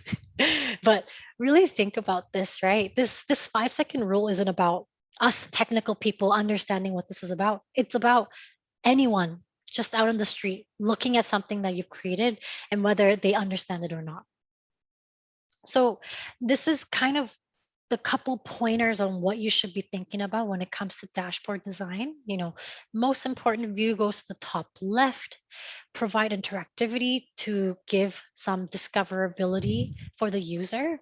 And so there's things called actions and dashboard actions that you can really leverage to provide interactivity within Tableau, which is fun, or animation, if that helps you to understand. So there's all these different pointers that you can really think about, but note that you're going to start from the beginning with the bootcamp folks. So you're going to start from the basics of connecting the data, doing the analysis. The dashboard part will come. So keep this as reference for you to look at once that part of the that part of the bootcamp comes for you to reference and practice. All right. And the consideration to improve design, this is more of a reference for you guys to, again, keep. This is something that I talk to with customers too, when it comes to designing data stories. There's these 3 things that I find constantly keeps coming up. First, who is the audience? Who are you designing it for? Second, what is my objective or message upon the analysis? The objective of the analysis, right? And then third, how can I simplify this further? So those are the 3 things that I really, really think about a lot. And when you really expand this, right? The first one, for example, what is their role? Second, how familiar are they with this data? Depending on their familiarity, you might want to design it more simple or more complex. What are they trying to understand? How do they want to use this information? How often do they need it? For example, do they need monthly data? Do they need yearly data? Or how will they access this information? Do you need to interact? Do you need to provide interactivity, or do you need static vizzes? Second, what is my objective or message upon the analysis? Any interesting insights to highlight? So for example, your competition, if you find some really cool things that you never thought about for the data that you're analyzing, highlight that, mention that so the judges know exactly what you found in terms of insights. And of course, key objective. And last but not least, once you get to the end of your dashboard where you feel like, oh, my dashboard is beautiful, it's great, it's perfect, know that you're the person that created from the very beginning. It means to you, it makes sense because you get it. You've been looking at this data for a couple days now. You know the data to heart, right? Remember to understand that other people that never saw this data before, like the judges, it's going to be new and they'll need time to get used to it. So make it as easy for your audience to understand as quickly as possible so that your information is conveyed appropriately. All right. So in terms of the key consideration, I know I did run through it quite quickly, but to be honest with you, those are the 3 things that you just have to constantly check in on. There's no rule of thumb because every In terms of understanding design and information, I have to say it is somewhat subjective. So one friend might be like, yeah, that's super easy. And then the other person will be like, well, I wish you kind of had this and that. That kind of plays into what everyone's skill level is as well, right? So all you can really do is do your best, ask for feedback, continuously check if you're making it as easy for your audience to understand. And this example here is another kind of resource that you can take. This, I would say, is a bit more business oriented than anything, but it's just kind of an emphasis on how do you design for what type of audience? And typically, depending on the audience, what kind of data or what kind of granularity do you want to provide? So these are again great resources for you guys to take away after today. All right. And with that, I'm going to go over the last couple things. I know from the previous session as well, you guys had a lot of questions about the license. So here we go. Instructors or students, we provide free software, free e-learning for students and instructors worldwide. That's just flat out. Instructors, you get access to Tableau Prep, Tableau Desktop, and Tableau Online. Students, you get access to Tableau Prep, Tableau Desktop. Students, if you want to have access to Tableau Online, ask your professor, just submit the request for you. It needs to be in a professor's name. So you just need to ask whoever you need to do the analysis for, whatever class you need to do it for, just ask the prof. And note that this is for academic use only, and I cannot stress that enough. This is something that Tableau wants to provide for learning and teaching only. If we find that you are misusing our license, we do deal with that. And so please do keep in mind that this is meant for everyone that is trying to learn, that is trying to make sure that they are equipping themselves to ensure that they are employable in the market. So let's not ruin the good thing and make sure we use it for what it is for. When it comes to the student license or the instructor license, by default, the individual license is 1 year. I get this question a lot. Essentially, it will be only maximum 1 year. However, after the 1 year is expired, if you're continuing to learn, you can request for a new one. And again and again and again, as long as you are a student at the school at a school or a instructor teaching at an accredited institution. So note that as long as you are a student or instructor of an accredited institution in India, you are good to go. And you can continue to request for the license. A couple more things for me to share with everyone. I mentioned Tableau Public earlier. This is the page. I really, really recommend you guys to go into Tableau Public to see what crazy things people are doing. Subscribe to this gallery called Visit the Day, because every day, professionals, students, professors alike are publishing great visualizations on Tableau Public, and you can see what people are doing with Tableau. And you'll note that there's a lot more crazy things you can do than you can imagine. And so this is a great platform for you to get inspiration on what people can do with Tableau. So take a look at them. Some of them you can download to actually reverse engineer, which is amazing because you can learn in the process. Also, if you want to stand out, actually Tableau Public is an amazing place for you to stand out. So if you create a profile on Tableau Public and start publishing your great vizzes, we as a community team is always looking out for great visitors all around the world. And if you stand out, we will take you out, put you as a visit of the day, put you as a featured author. There's a lot of spotlight that you can receive if you're doing some great work on Tableau Public. And also sharing with others, because sharing is a big part of our community as well. And so take note of this. Tableau Public is an amazing place for you to get noticed. And I can assure you that there are customers of Tableau that actually specifically look for your Tableau Public and your resume to prove whether or not you can use Tableau. Because realistically, anyone can put Tableau as something that they know, because maybe you attended this bootcamp and you're like, yes, I know Tableau. I'll be honest, that's not really the end of it. You need to practice it and learn. And the only way you can really demonstrate that you know how to use Tableau Public is it. So think about building this portfolio so that you can start putting it on your resume as well. Other things to note, this bootcamp is amazing. E-learning that you'll receive is also great, but note that this free training videos are just as good. So use all these different free platforms for you to just craft your skill. I'll be honest, when I didn't know Tableau and before I was employed by Tableau, I used these videos to learn myself. And I would say I'm a little bit better than the average Joe. So, I would say this is good stuff. For students, we actually have a resource page where you can kind of connect with other students and ask questions. So think of this student resource page as somewhere that you can start to connect with your peers all around the world. Instructors as well, we have an instructor resource page, and actually additional to the software and the e-learning, for instructors, we actually provide sample curricula. So if you're teaching at one of the universities in India, and if you want to kind of figure out what's a quick way for you to start teaching Tableau, we have curriculum that's already built out with your lecture slides, with quizzes, etc. And so we go through kind of a vetting process to allow access to that, but know that you can access it. We try to help our educators as much as possible. So leverage this.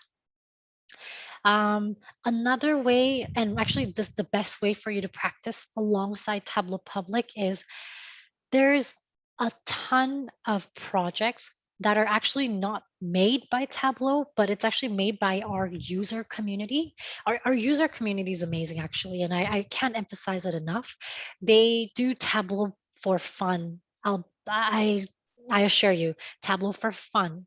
And so they, for example, I say fun because Sports Viz Sunday, these are a bunch of people that have day jobs that decide, okay, on Sundays, I love sports, so I want to do an analysis on cricket, for example, and they publish a bunch of visualizations on cricket data.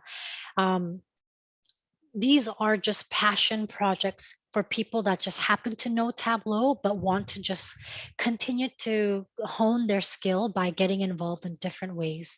So if you're serious about this, and if you want to start getting involved in different ways to get yourself seen and known, pick one or two of these projects and start participating. One thing you'll notice is, aside from these projects being a great way for you to learn Tableau, you'll also realize that participating in these things will help you to stand out, which again will help you in the long run when it comes to employment. All right, with that, I will end my session. These are some links, helpful links for you to kind of take a look at as well as you start to learn Tableau.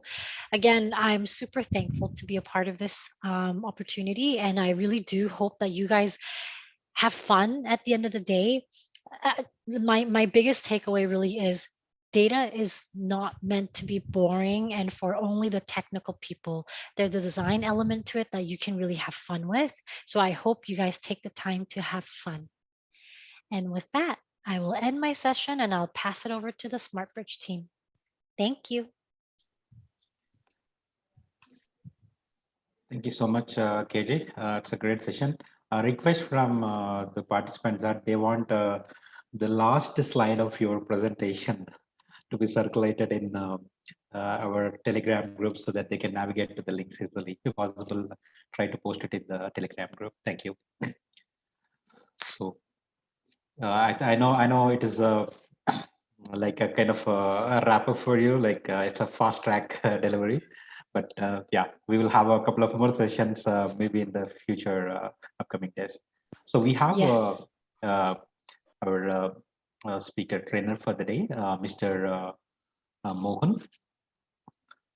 Hemant, Hemant, you there? Yeah.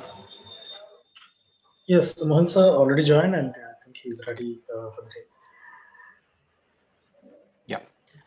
So I'm happy to introduce Dr. Mohan. He's the senior data scientist working with one of the great company, and more than data scientist, I can say like he has delivered a lot of sessions to academia.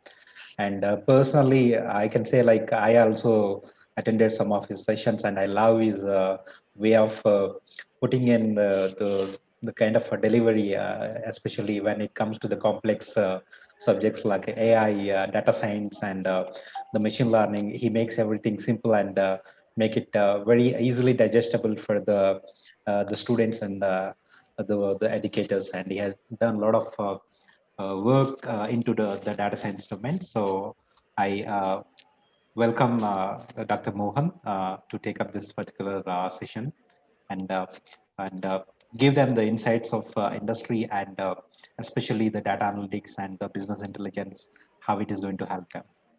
We welcome you, sir. Thank you. Yeah. Thank you, Amar. Good evening. Hope you're doing fine. Yes, sir. Hi, KJ. How are you? Good. How are you?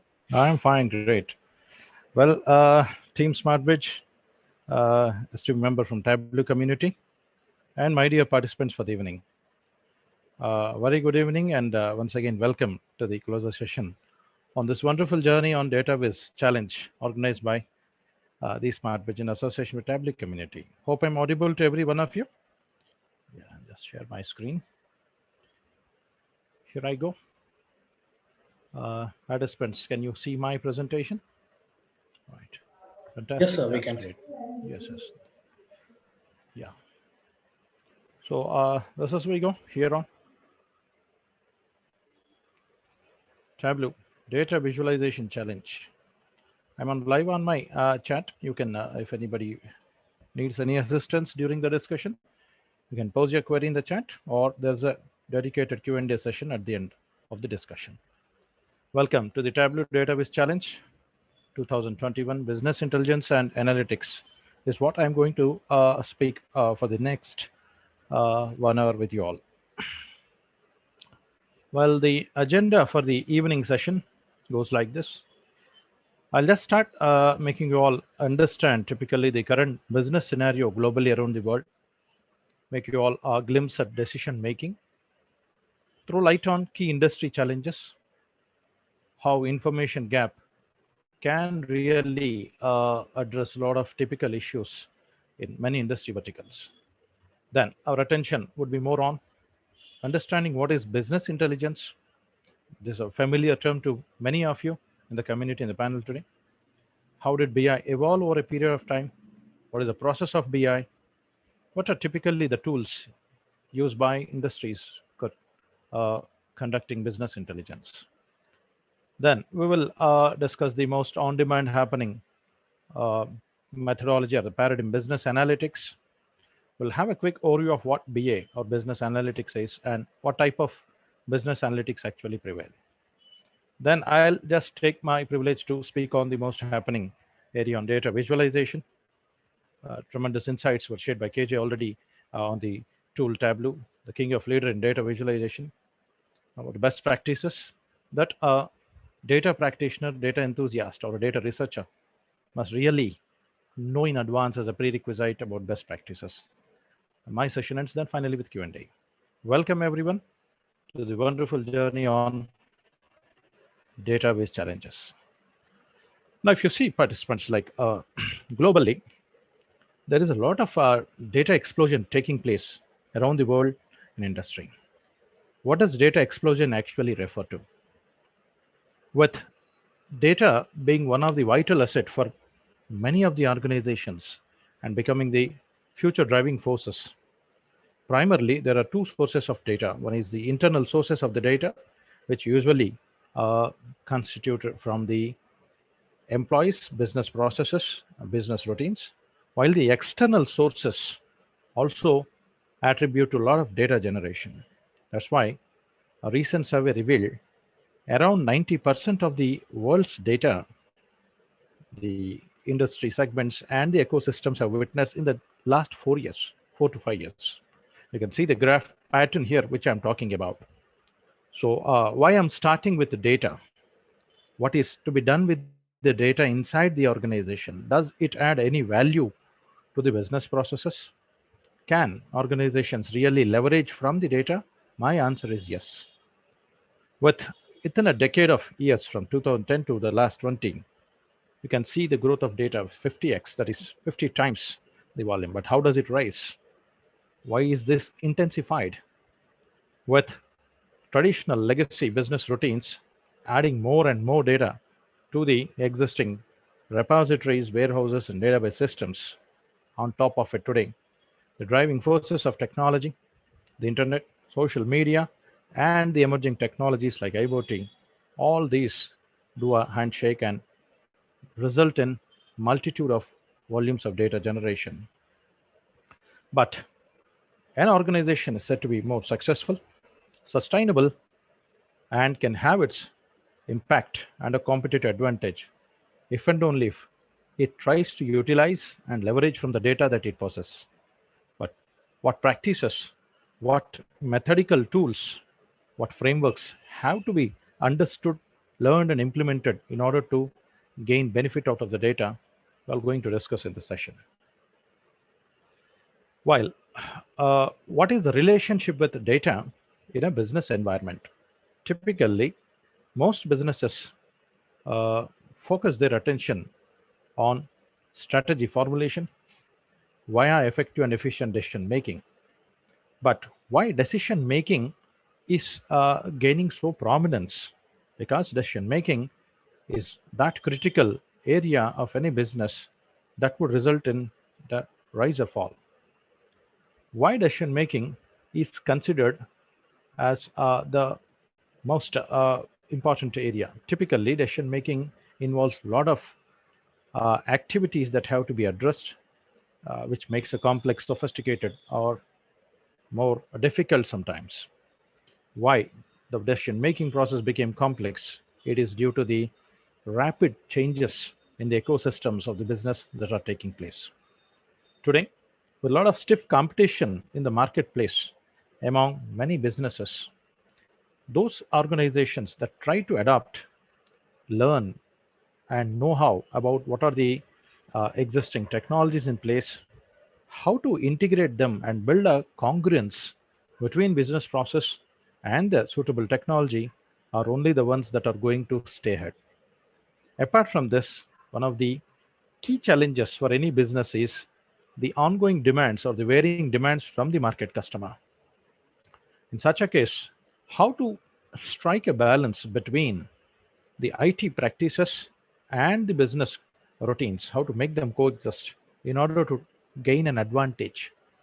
All this takes place, all this happens when organizations try to understand what they want to do, how they want to transform a data into an information report upon which, on the basis, decision making might take place. Hence, dear friends, the journey of the organizations is not just from a data to a information report for a meager analysis, but today that journey is scaled, extended to knowledge management. Knowledge management takes place on top of information reporting and management. How to go to such height of knowledge management, let us understand what are the challenges prevailing currently in the industry. Typically, industry challenges as a comprehensive can be divided into three major areas. One of the primary challenges is the existence of heterogeneous data sources that originate from various. Many organizations, irrespective of the type and size of the process they manage or handle, utilize different kind of data enrichment, data storage systems. How can an organization really benefit from the multitude of data storage systems? How to integrate them, how to process, manage, combine, unify them, and generate a true intelligence in a seamless way.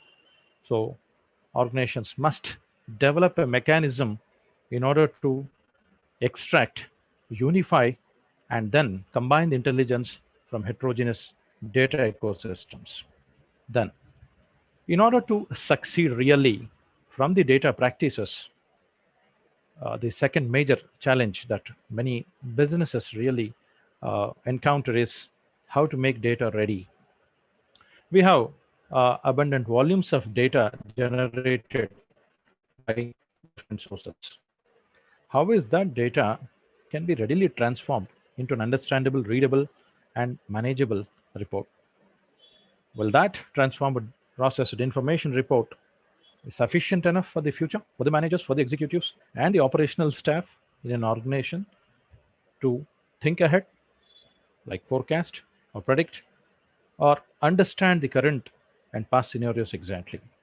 Apart from these processes, today, with the tremendous growth of IT, especially in the domain of hardware, variety of devices, as you all know, are getting designed, manufactured, and developed. How does the platform of data practice really adopt or become agile to suit to the rapidly evolving hardware systems?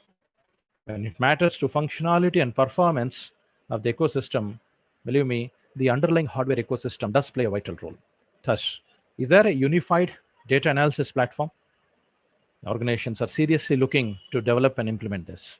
There's a lot of demand for technology products that can build such kind of a unified data analysis platform that can digest volumes of data, that can analyze varieties of data by considering reduction of development time and enhancing a better way of understanding data for the business and customers and other stakeholders. Now let's talk about the information gap.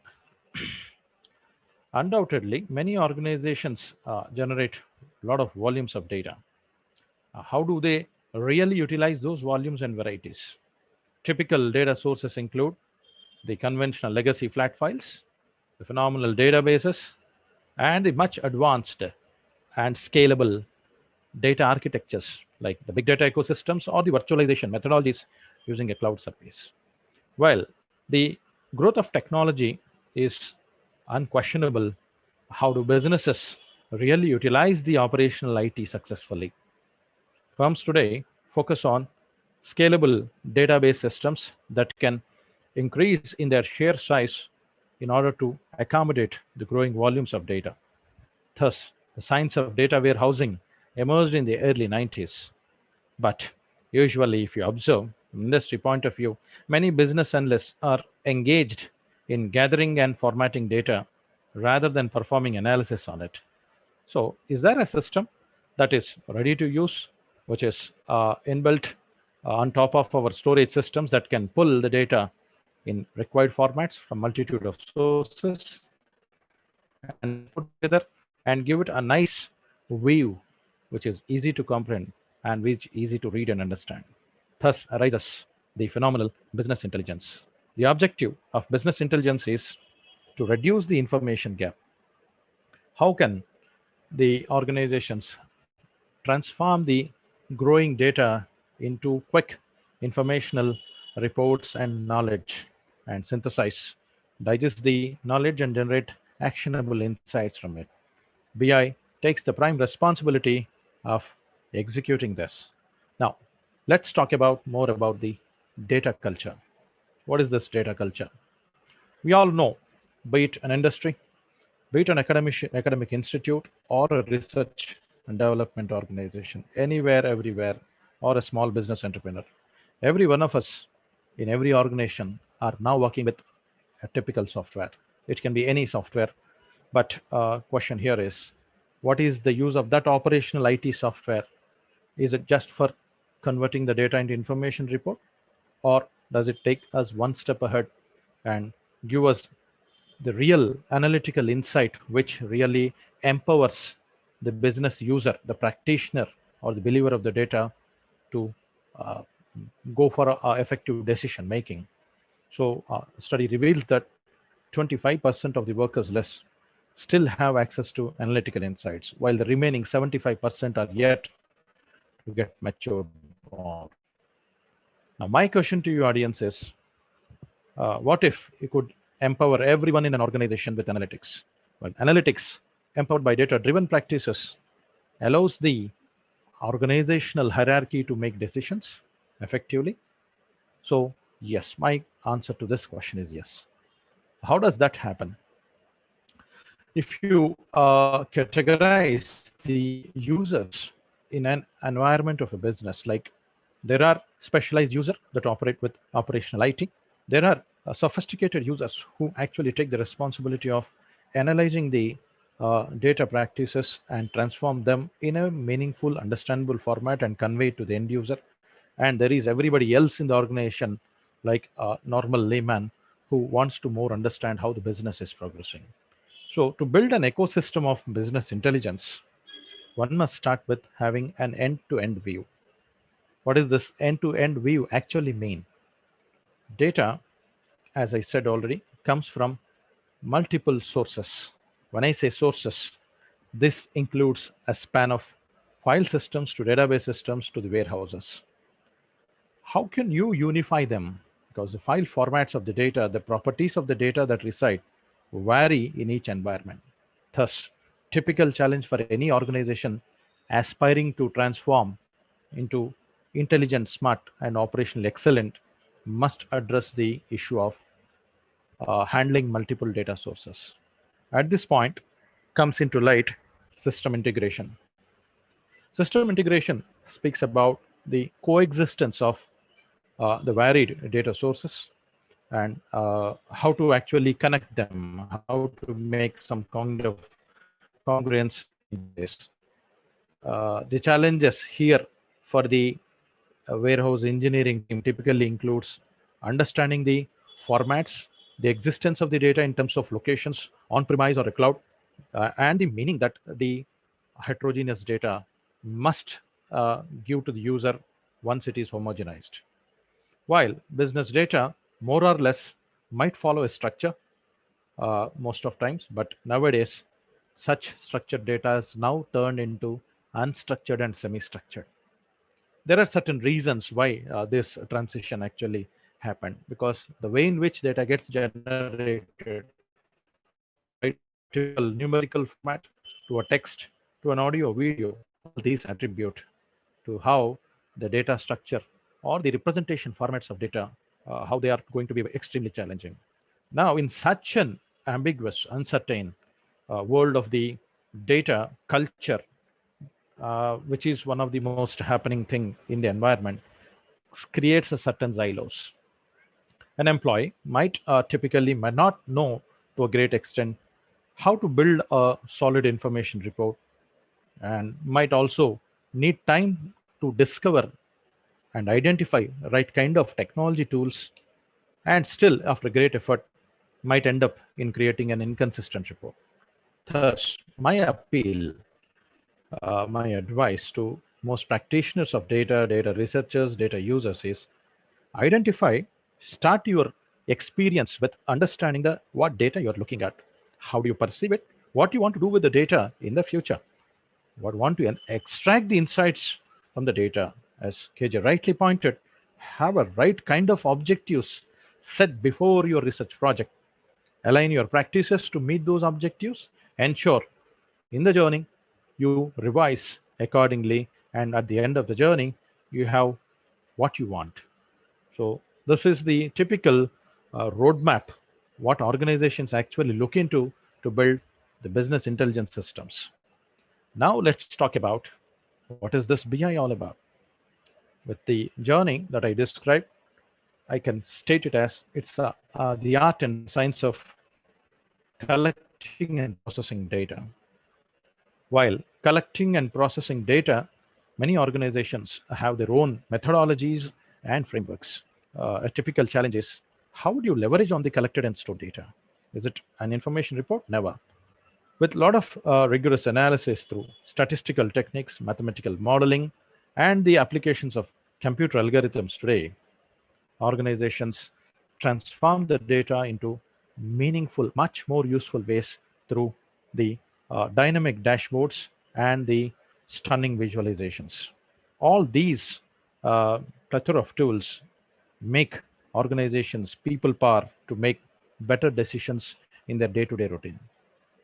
Now, how to take the journey from raw data to an insight flow? It all is a three-step process generally. Capture the data from the environment on a certain format. Typical formats of data usually include the structured, unstructured, and semi-structured data. While the challenge lies at the middle, like how do you store on a scalable and the complex formats of the data, The real challenge lies in how do you enrich the data through your data analysis practices.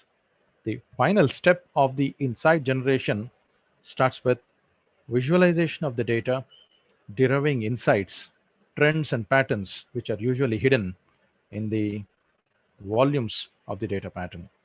Hence, with a heterogeneous collection of data formats to their storage and processing, the journey concludes at converting raw data into understandable, readable, and professional visualizations that synthesize the and generate the knowledge management for the business user. Now, let's see how BI actually evolved.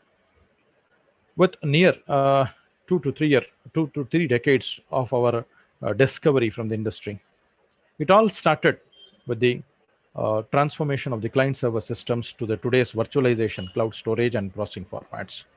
While at the early 90s, people majorly focused on organizing, structuring, storing the data from our simple file systems and the relational databases, the migration started into warehousing. Well, warehousing typically focuses on storing, segmenting your data that actually gets generated in a lot of volume and variety. Then emerged the idea of how to use the stored data effectively. BI, the foundations of BI was exactly in the early 2000s.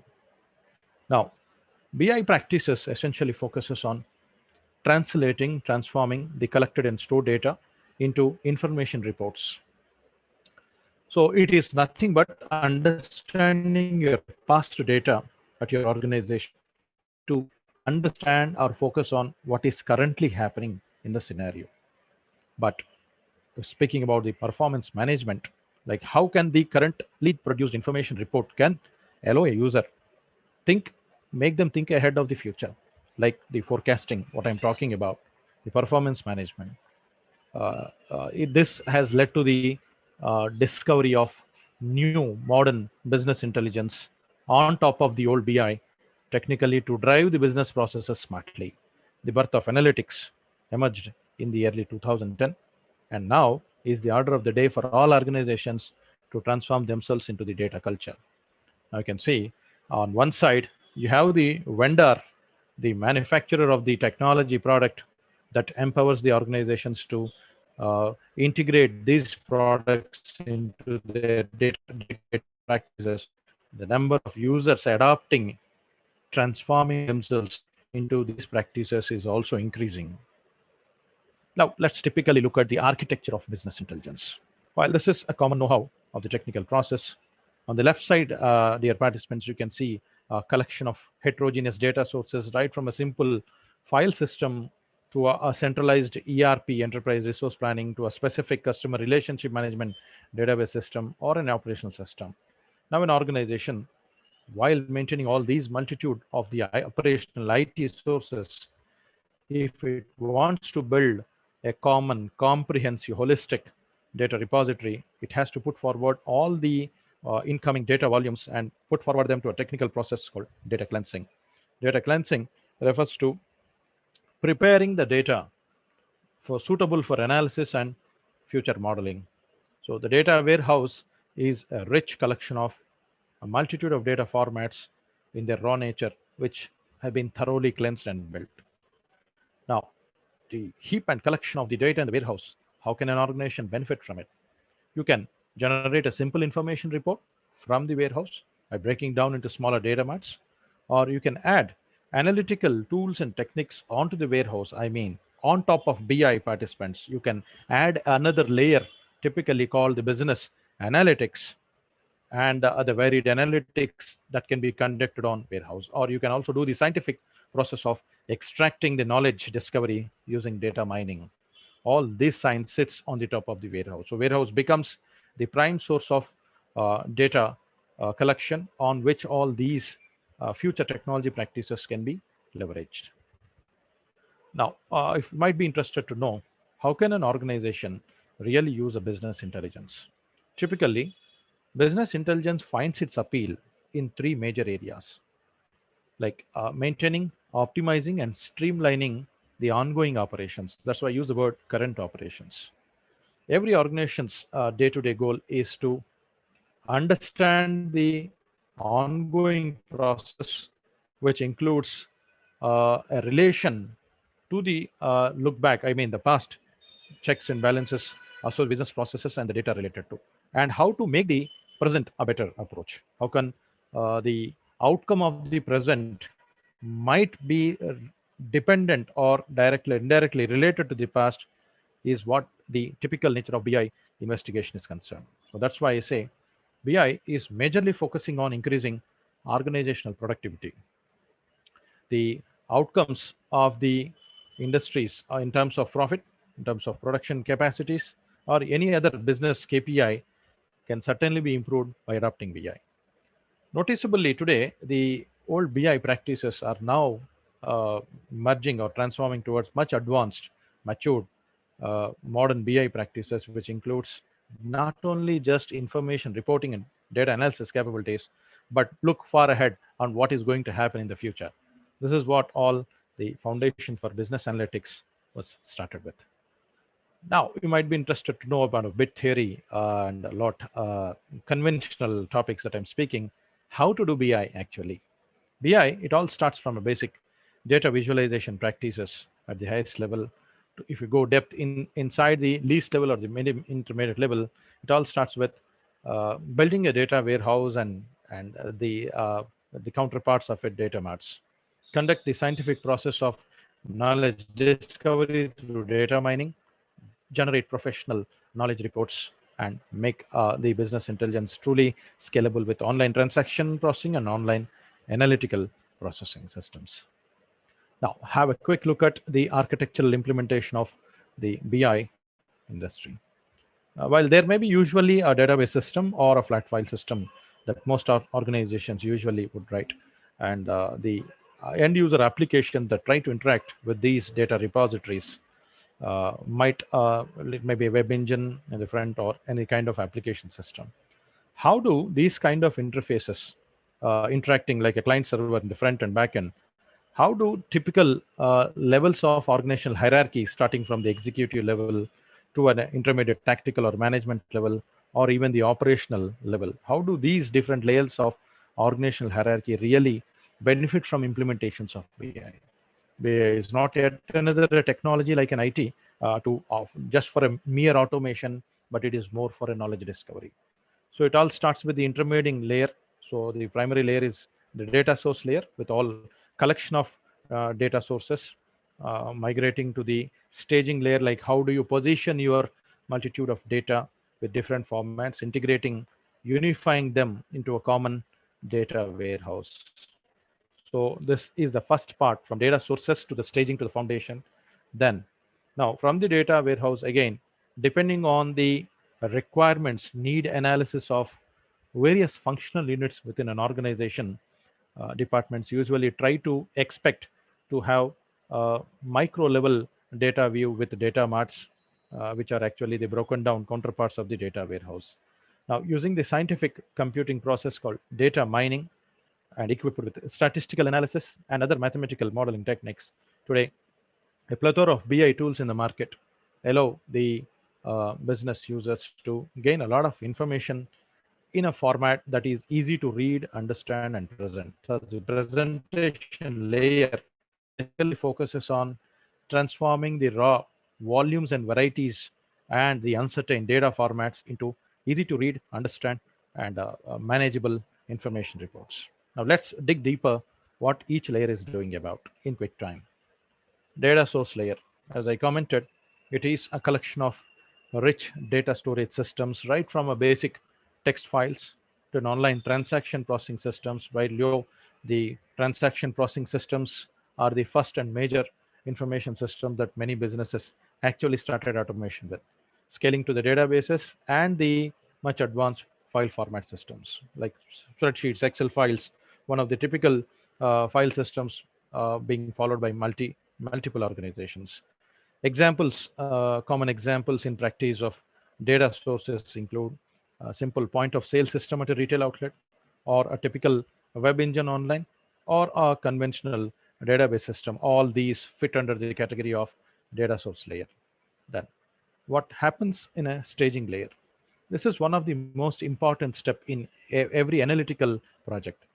While data comes bundled in variety of its own formats independently, in order to build a common repository warehouse, a data analyst or a data enthusiast or a researcher must put data to a technical process called ETL. ETL stands for extract, transform, and load. And this is also called the staging layer. There are a bundle of tools that actually do this process, like to understand the format, examine the nature of the data in its existence, whether it is complete and correct or incomplete and inconsistent, then how to refine the data so that it is cleansed thoroughly, because all incomplete, incorrect data at this stage must undergo cleansing before it is actually loaded into the data warehouse. Data warehouse is thus a cleaner copy of all your past data and the timely evolving data that undergoes this ETL. So thus a cleaner copy of the data warehouse is a foundational step for further for data analysis and modeling. Now warehouse. The third layer in your BI architecture is the data warehouse. Essentially, data warehouses are constructed in industries, organizations to generate information reports. And believe me, data warehouse is a scalable database. It's nothing different from a typical database which is put forward for scaling.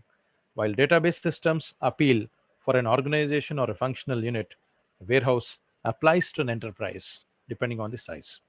Online analytical processing is the methodology that warehouses usually adopt, while online transaction processing typically appeals to a database systems. Let's talk about the access layer. With lot of data formats unified at a central system called data warehouse, how can independent or individual functional units really benefit from this warehouse? One need not examine the entire part of the database. One needs to have a particular typical view of the data. So view level, to support the view level, the data marts have come forward in order to support fast query processing. While data warehouse is a scalable DB, I said, with loads and lots of volumes of data getting appended minute to minute, a typical challenge for the legacy data querying systems is the query execution time or the query processing time.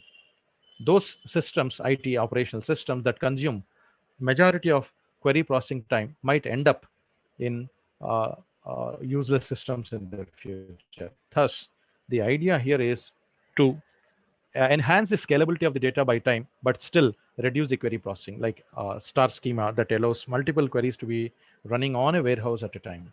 So this gave idea on a data warehouse to look forward for multi-dimensional data modeling. The ability of the data analyst to understand the dimensions of the data in different formats through different queries, although will put more load on the data engine, but still the execution time must speeding up the query processing.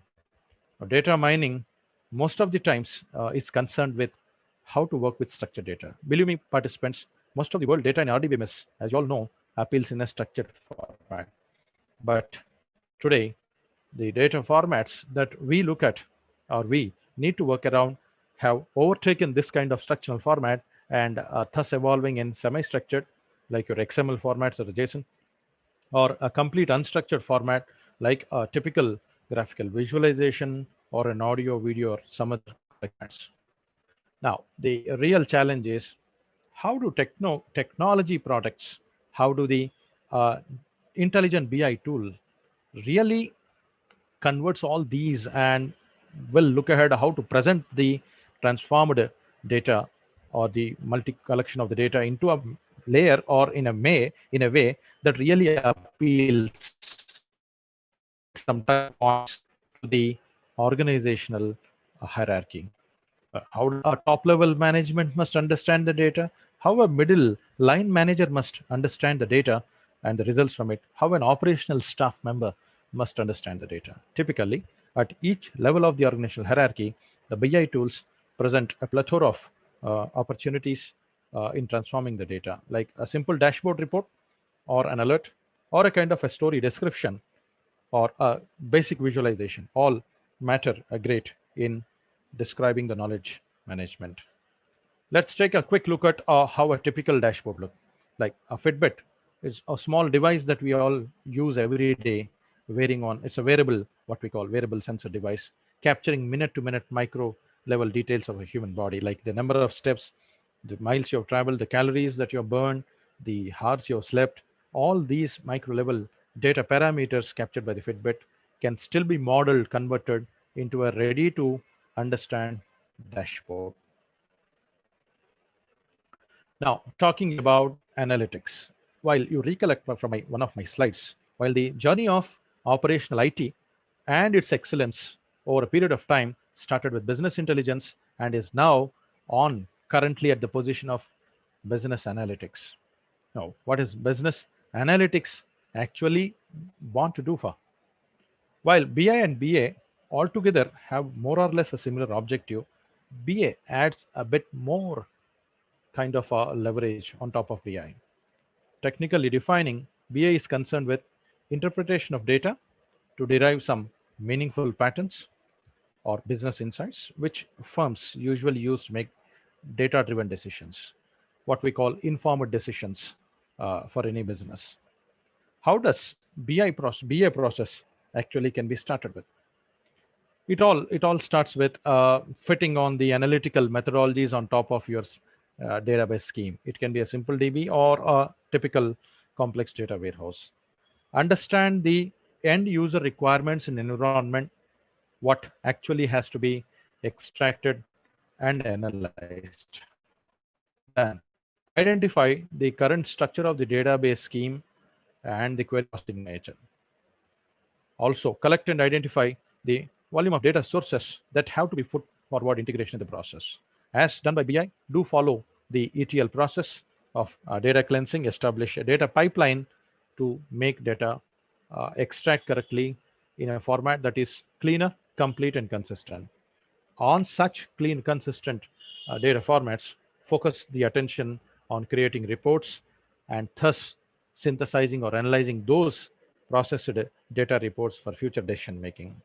So if you see at the point here, the results where you can see a typical graph or dashboard like object is trying to extract the data from heterogeneous sources, including file systems, DBs, and others, or even unifying them and then building a holistic view of the volumes of data. At the lowest level or at the input level to this process, the data sources usually include many kinds like relational file systems or even a virtual cloud repositories also. Now, what are the different types of analytics that we actually can implement on our data repositories? Broken down into its nature, business analytics finds four categories, starting from descriptive analytics to diagnostic to predictive analytics, which is an on-demand methodology, to the much advanced prescriptive analytics. While descriptive analytics essentially focuses on what happened with the data and the organization in the past, diagnostic might educate us why it is happening, while the phenomenal predictive analytics empowers the organizations to forecast, predict what shall happen in the future. Based on the practices, prescriptive analytics recommends, emphasizes on what to be done next in the future. So this is what more or less many business organizations every day want to discover in their journey. Let's see each type. But before I go, a typical chaos, let me resolve that. While most audience might have a question, what is BI and what is BA? Like BI can now be considered as a subset of BA. BA sits on top of BI practices. The objective of either approach is to collect volumes of data and varieties and understand them through the technical processes and empower the knowledge insights for effective decision making. While in essence, BI focuses on understanding the present situation scenario of the business, BA takes one step ahead on not only focusing on present but also on the future. While BI is a reactive element, like while business analytics is proactive, it throws light on making a data practitioner to understand what actually is the know-how of the business, but also how to control, manage in the business in the future. So summing it up straight, BI is nothing but use the current data and then optimize the present. while BA is again use the current data and prepare your business, prepare your organization for the future, I say. Descriptive analytics. Given a typical volume of data, like you're seeing a snapshot of a data of a financial operating report, understanding such volumes and collection, varied relationships might by and large would be very challenge for a observer. Now, can we transform this data collection huge into a beautiful, powerful, stunning viz that actually describes the entire essence of the data in a simple, readable, understandable format? Yes, descriptive analytics or a diagnostic analytics can best convert these kind of volumes of data formats into a suitable visualization that better explains or better provides light on for the users to understand what is happening in the business. Usually, this type of analytics takes the form of typical reports, dashboards, or the MIS systems. The reports generate might give us the typical view of descriptive information. Predictive analytics. While many organizations are on the need of search for real knowledge management, not only for the past, present, but also in the future. That's why predictive analytics majorly answers a question as what is going to happen in the future for the organization. Here comes two of the most important practices like statistical data modeling, analytical forecasting. These two mechanisms will enable an analyst or a data observer to check out for the possible probabilities that might arise in the future based on the patterns that were studied, learned, observed in the past. Prescriptive, much advanced, and the combination of these two, what discussed, it enables on top what a business should do in order to run it effectively. Like typical manufacturing firms, the telecommunication ecosystems, and mission critical business verticals definitely require a lot of prescriptive analytical systems that not only throw light on what the future is going to be and how likely you have to position your business routines, align them with those future predictions. Prescriptive analytics answers what should a business do. Now, at the juncture here, I would like to throw light on how to choose between BI and BA as a beginner or a professional researcher or as an enthusiast. BI is selected appeals to those organizations that essentially focus on improving their operations, ongoing operations currently, increase the efficiencies by meeting their goals on time in the constrained environments. While BA allows an organization to re-engineer their existing business models and allow them how to kickstart and implement the future to meet the set goals. Then my typical question is the point of interest, the rest of the journey, the hands-on for tomorrow. How does the visual analytics is actually relating to BA and BA? Is there a mechanism, is there technology, is there methodology with which we can really unleash BA and BA? Yes, the answer is visual analytics. Visual analytics is typically the representation and the presentation of the raw data, which allows a human to percept, recognize the data characteristics to maximize, amplify our understanding, the cognition. How does visual analytics relates to BI and BA? From the language of BI and the implementation of BA, visual business intelligence, what we call, or visual business analytics, is nothing but transforming your raw data into a typical, suitable, professional looking visualization. But how does that really provide some outcome for a data observer? It's nothing but you choose a typical visual chart or a much professional looking dashboard, which is a collection of several inherent interdependent visualizations, which makes the beginner or any data enthusiast to understand what is actually happening with the data. Then a typical data visualization or a comprehensive dashboard allows a data observer to decipher the complex trends within a glance. That's why visualizations speak a lot when we talk about big data also. Right. Then visual analytics, how to conduct it. It all starts with understanding the basic stats and the math behind the data modeling, and also encompasses typical data mining computer algorithms. Uh, then you might ask me a question: would data visualization really generate useful insights for an organization? Yes, obviously, no doubt. How does?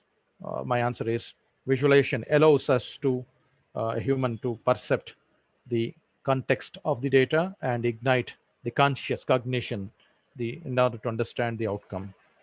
So data visualization is transforming your complex, voluminous, varied, uncertain data into easy to read, understand graphics, because the typical neural system of our human brain can synthesize, digest complex patterns easily than the raw formats of the data in number and text. So turning data into a visual narration, I say the right word, like building a story or an animation with a dashboard, is a really fun oriented activity typically, and this kind of practices are now getting a prominence in the industry practices very much. Let's look at this. So audience, you can see a typical mathematical calculation I'm throwing at you all. Like what can be the answer for this? 34 into 72. I hope we require a computer or a calculator rather than a human brain, right? So there is some kind of data processing involved in it, be it an arithmetic calculation, be it a tabular data format, whatever it is. Data processing happens everywhere in human ecosystem, I say. Thank you guys, those who have posted the answer in the chat. But if I ask you all, those wonderful participants who have posted the answer, did you use your pen and paper, or did you use a calculator? Yes, most of you might follow different data processing approaches. While one might use a pen and paper, while one might use a calculator, quick one, right? Or one might actually do a brain processing. Whatever is the method, outcome is important. That's what I say. While others might still be in a processing state, they might be calculating. Yes, I say, I quote, we are always faster. Believe me, as a data enthusiast, when we use the data. When we use the data, I meant to say uh, the calculation, the arithmetic is now going on. But my essence is like whatever is the method of data processing, I would like, as a data observer or analyst, if I would like to understand the performance, the in time of processing, that is the time taken to multiply in seconds. Is it the paper and pencil method that took less time, or is it the mental calculation of the human brain that took less time? So this all says, with a typical calculator, the time required for calculation would be some seconds. With a paper and pen methodology of data processing, it would be a bit more. But human eye observation calculation might have taken more minutes. Hence, analytical framework is all about extracting, comparing, calculating the commonality, the deviation, which allows an observer to note or take a note of the differences in the methodologies of data processing. So you can see typically 50 seconds required commonly by a human to do the calculation at least, while a pen and paper might take only 10, while an electronic calculator computer system might be less than this. So it's all about understanding how the processing of the data, how the nature, inherent properties of the data can be understood. On a quick note, I can just want to throw light on this and then end up my session with quick Q&A. Take a snapshot of a typical information report of an organization, like the different categories of products on different business segments and the profits, which you can see a multitude of numbers here, participants. If you typically note, there are positive numbers and negative numbers. Negative numbers essentially are the negative profits or losses, while the positive numbers denote certain amount of profit. Now, looking at this kind of report with a naked eye might be challenging when the volume category of the data grows. Rather, if we format the data or present the data visually using certain features of an intelligent BI or BA tool like a Tableau, like you can add colorification, you can add certain kind of specification that best describes a data to a layman. Like you can see the negative profits being listed in red color, so that any layman who sees this information report can quickly grasp and understand these are those magnitude of profits which turn negative for a particular category of product sale under a different business segment. So thus, presenting the data in a proper format through a selection of proper IT tool is definitely a need of the day for organizations, right? Okay, then yes, that's a previous format, and you can also convert such voluminous data into a typical visualization. Like you can see a bar graph showing the trends of the profit formats of the organization's business processes. Like you can see the bars escalating towards indicating the best sales maximum, while you can see the typical red bars on the other side of your axis indicating a negative profit. Thus, voluminous, varied, uncertain raw data, when properly projected, presented, and represented in a visualization, thus gives not lot of simplicity and the ability for the audience and the observer to understand the inner essence of the data format, right? Okay, so keeping in the time point of view, I would like to uh, end my typical session, and thanks everyone for being very patient at the end of the day and listening it greatly. And once again, I appreciate the efforts by team, the SmartBridge, and the Tableau community in coming forward to venture together and provide a platform for not just for understanding a yet another IT technology in our lives, but giving us an opportunity to further explore, leverage, and really understand very typical and the future of what IT actually has to be, right? Thank you, everyone. Any questions are welcome, if any.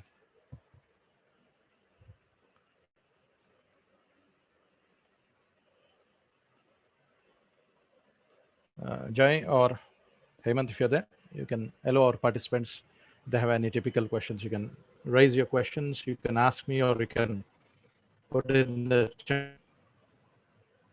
I do find some typical questions in the chat. Yeah.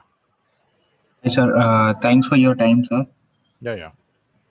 My pleasure. And believe me, there is a rest of journey. It's not the end of the day. It's only Kickstarter. There is a journey to take with the hands-on, with the king of data visualizations, Tableau. So hoping all the participants do show the enthusiasm, commitment in learning yet another very useful knowledge management to discovery Tableau, right? Very good question, Sridhar. Difference between data analytics and data science, right? While data analytics all about collecting volumes of data and identifying the trend patterns at the least level, data science is an umbrella term that encompasses within it a lot of frameworks and methodologies, right from analytics to machine learning to AI to the advanced deep learning practices. Uh, Good question, Mohit. Uh, you should ask me whether, rather than where does Tableau fit, ask me where does Tableau doesn't fit, right? Tableau fits everywhere. Tableau fits to everything. Yeah. I will be connected, Deepesh, don't worry. I'll be connected with you all with the rest of sessions over the time period. So as I said, this is not the end. I'll be available to you for further knowledge discovery, hands-on sessions with Tableau in the coming days, right? Why to go for Tableau, right? I think KJ also answered this greatly. Why you should go for Tableau, being a representative from the Tableau development community, like open source technologies. See, many of the practitioners, the data lovers, might not be a coders, typical coders. Like everyone wants a simplified, easy to use interface and platform. So Tableau has got many technical advantages in terms of easy to use for the beginners and practitioners, right? Still, the typical business intelligence platforms with programming and non-programming can still integrate with the visual analytics platforms. There are approaches. Thank you, Nirosha. My pleasure, Vasundhara. Business analyst as a job, as the designation, Emmanuel, it says is you must work with data, live with the data, love the data, I say. Thus, you must convert the data into some format. Usually, there are technical methodologies to transform data into typical information reports, either via the visualizations or with no visualizations also. But using the visual practice is now the habit and culture of the organizations to gain more and more from the data with a least effort. while Power BI and Tableau, Simran, are actually more or less uh, similar performing capability tools. If you want to go for custom visualizations on a scalable analytical capabilities, go for a Power BI. But if you want to unleash the true power of data visualizations, go for a Tableau, I say. Yes. Thank you, Shivani. Without understanding history, Samrid Agrawal, one cannot have a future, I say. We can improve ourselves in the future once we understand the past.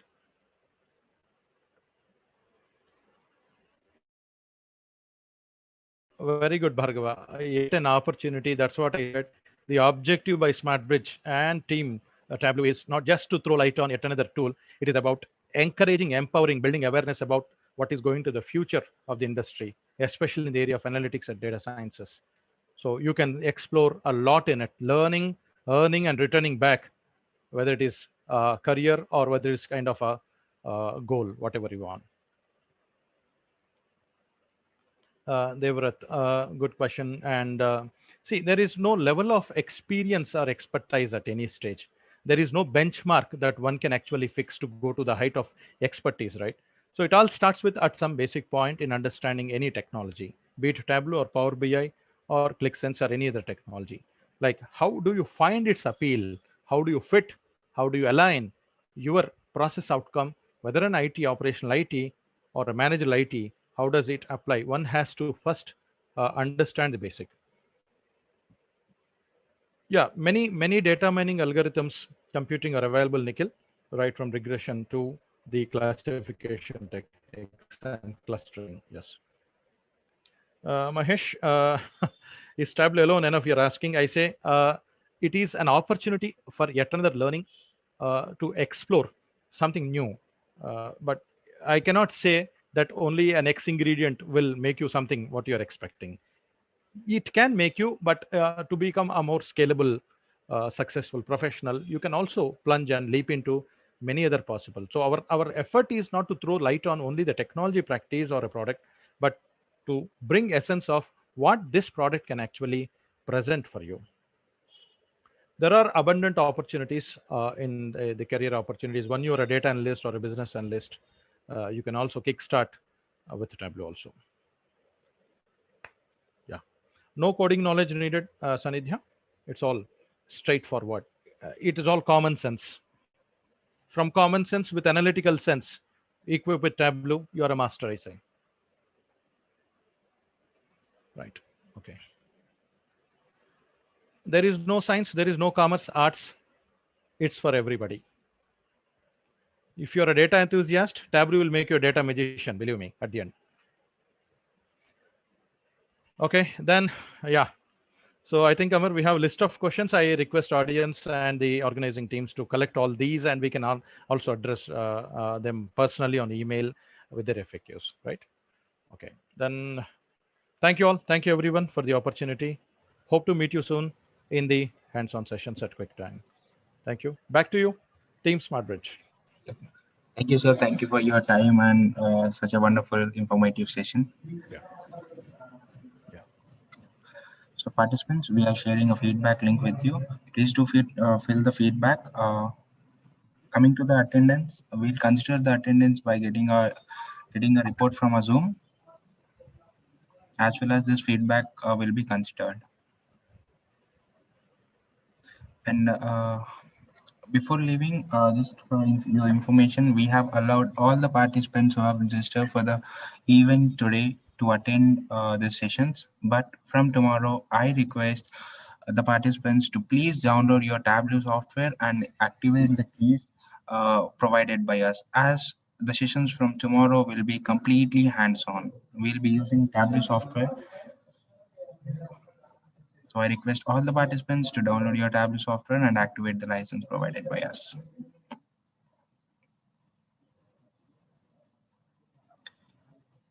And to download your Tableau software, you need your laptop or personal PCs.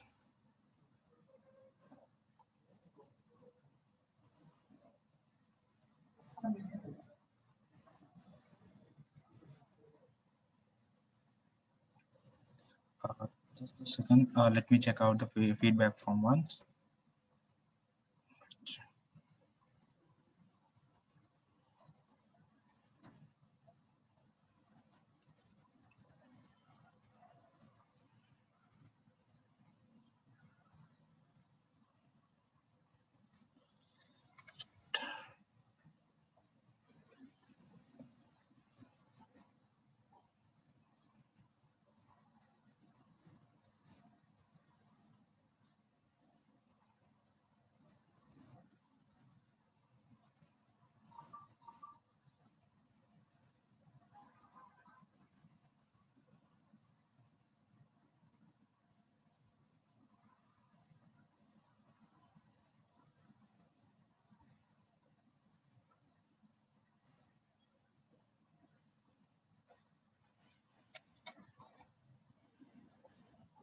So now you will not be finding that you know track options in your feedback form.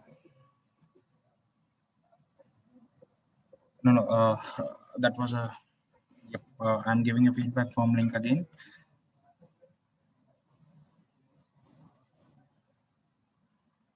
It works actually. Please try it.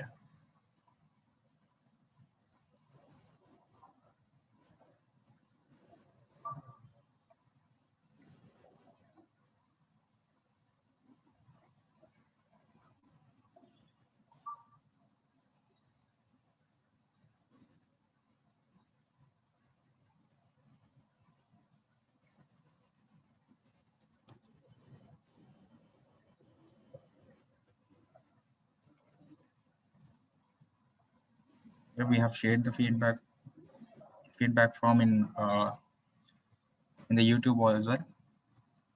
Please check the feedback form which I've shared now. I've removed the field called tracks there.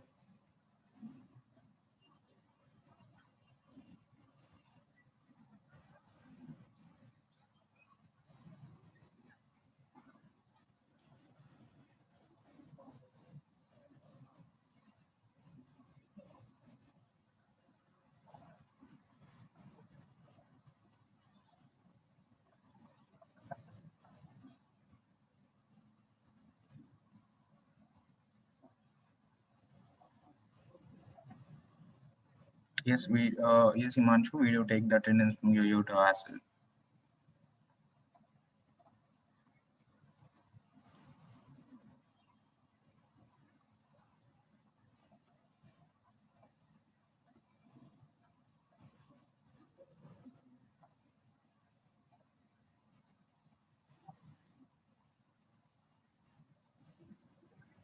Yep. People, you don't have any queries, you can just leave the session, but please do fill the feedback form.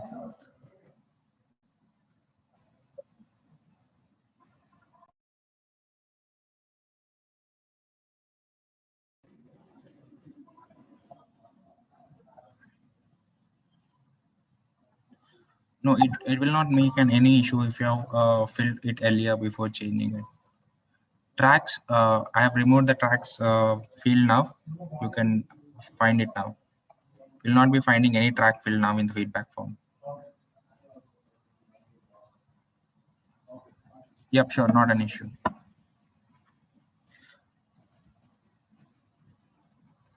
Yep. Tomorrow's sessions timings are same, 5:30 to 8:30. Sessions links will be shared for you tomorrow morning, and we'll be sharing same in a Telegram group as well.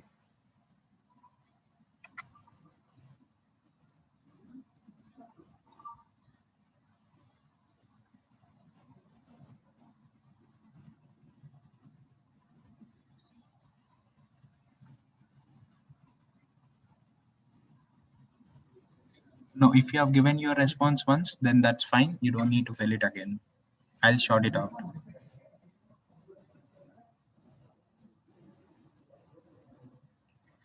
Telegram group name is the same as your event name. Tableau DataViz Challenge 2021.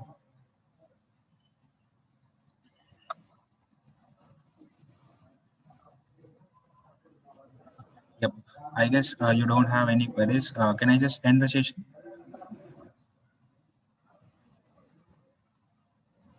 Yep, you will be getting a participation certificate. Sorry, we don't share the PPTs which we use to present in session.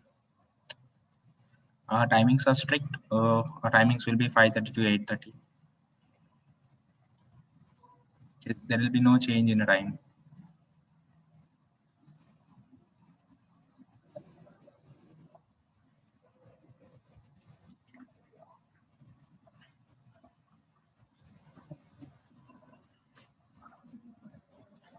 Shivam, can you just share the feedback form once again?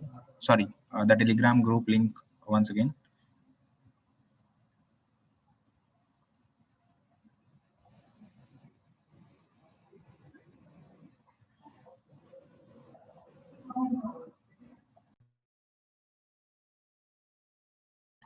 Yeah, thanks for the link, Shivam. Yeah. So thank you, participants. Thanks for your time. Thanks for your attending the session. Let's meet tomorrow again. Bye-bye.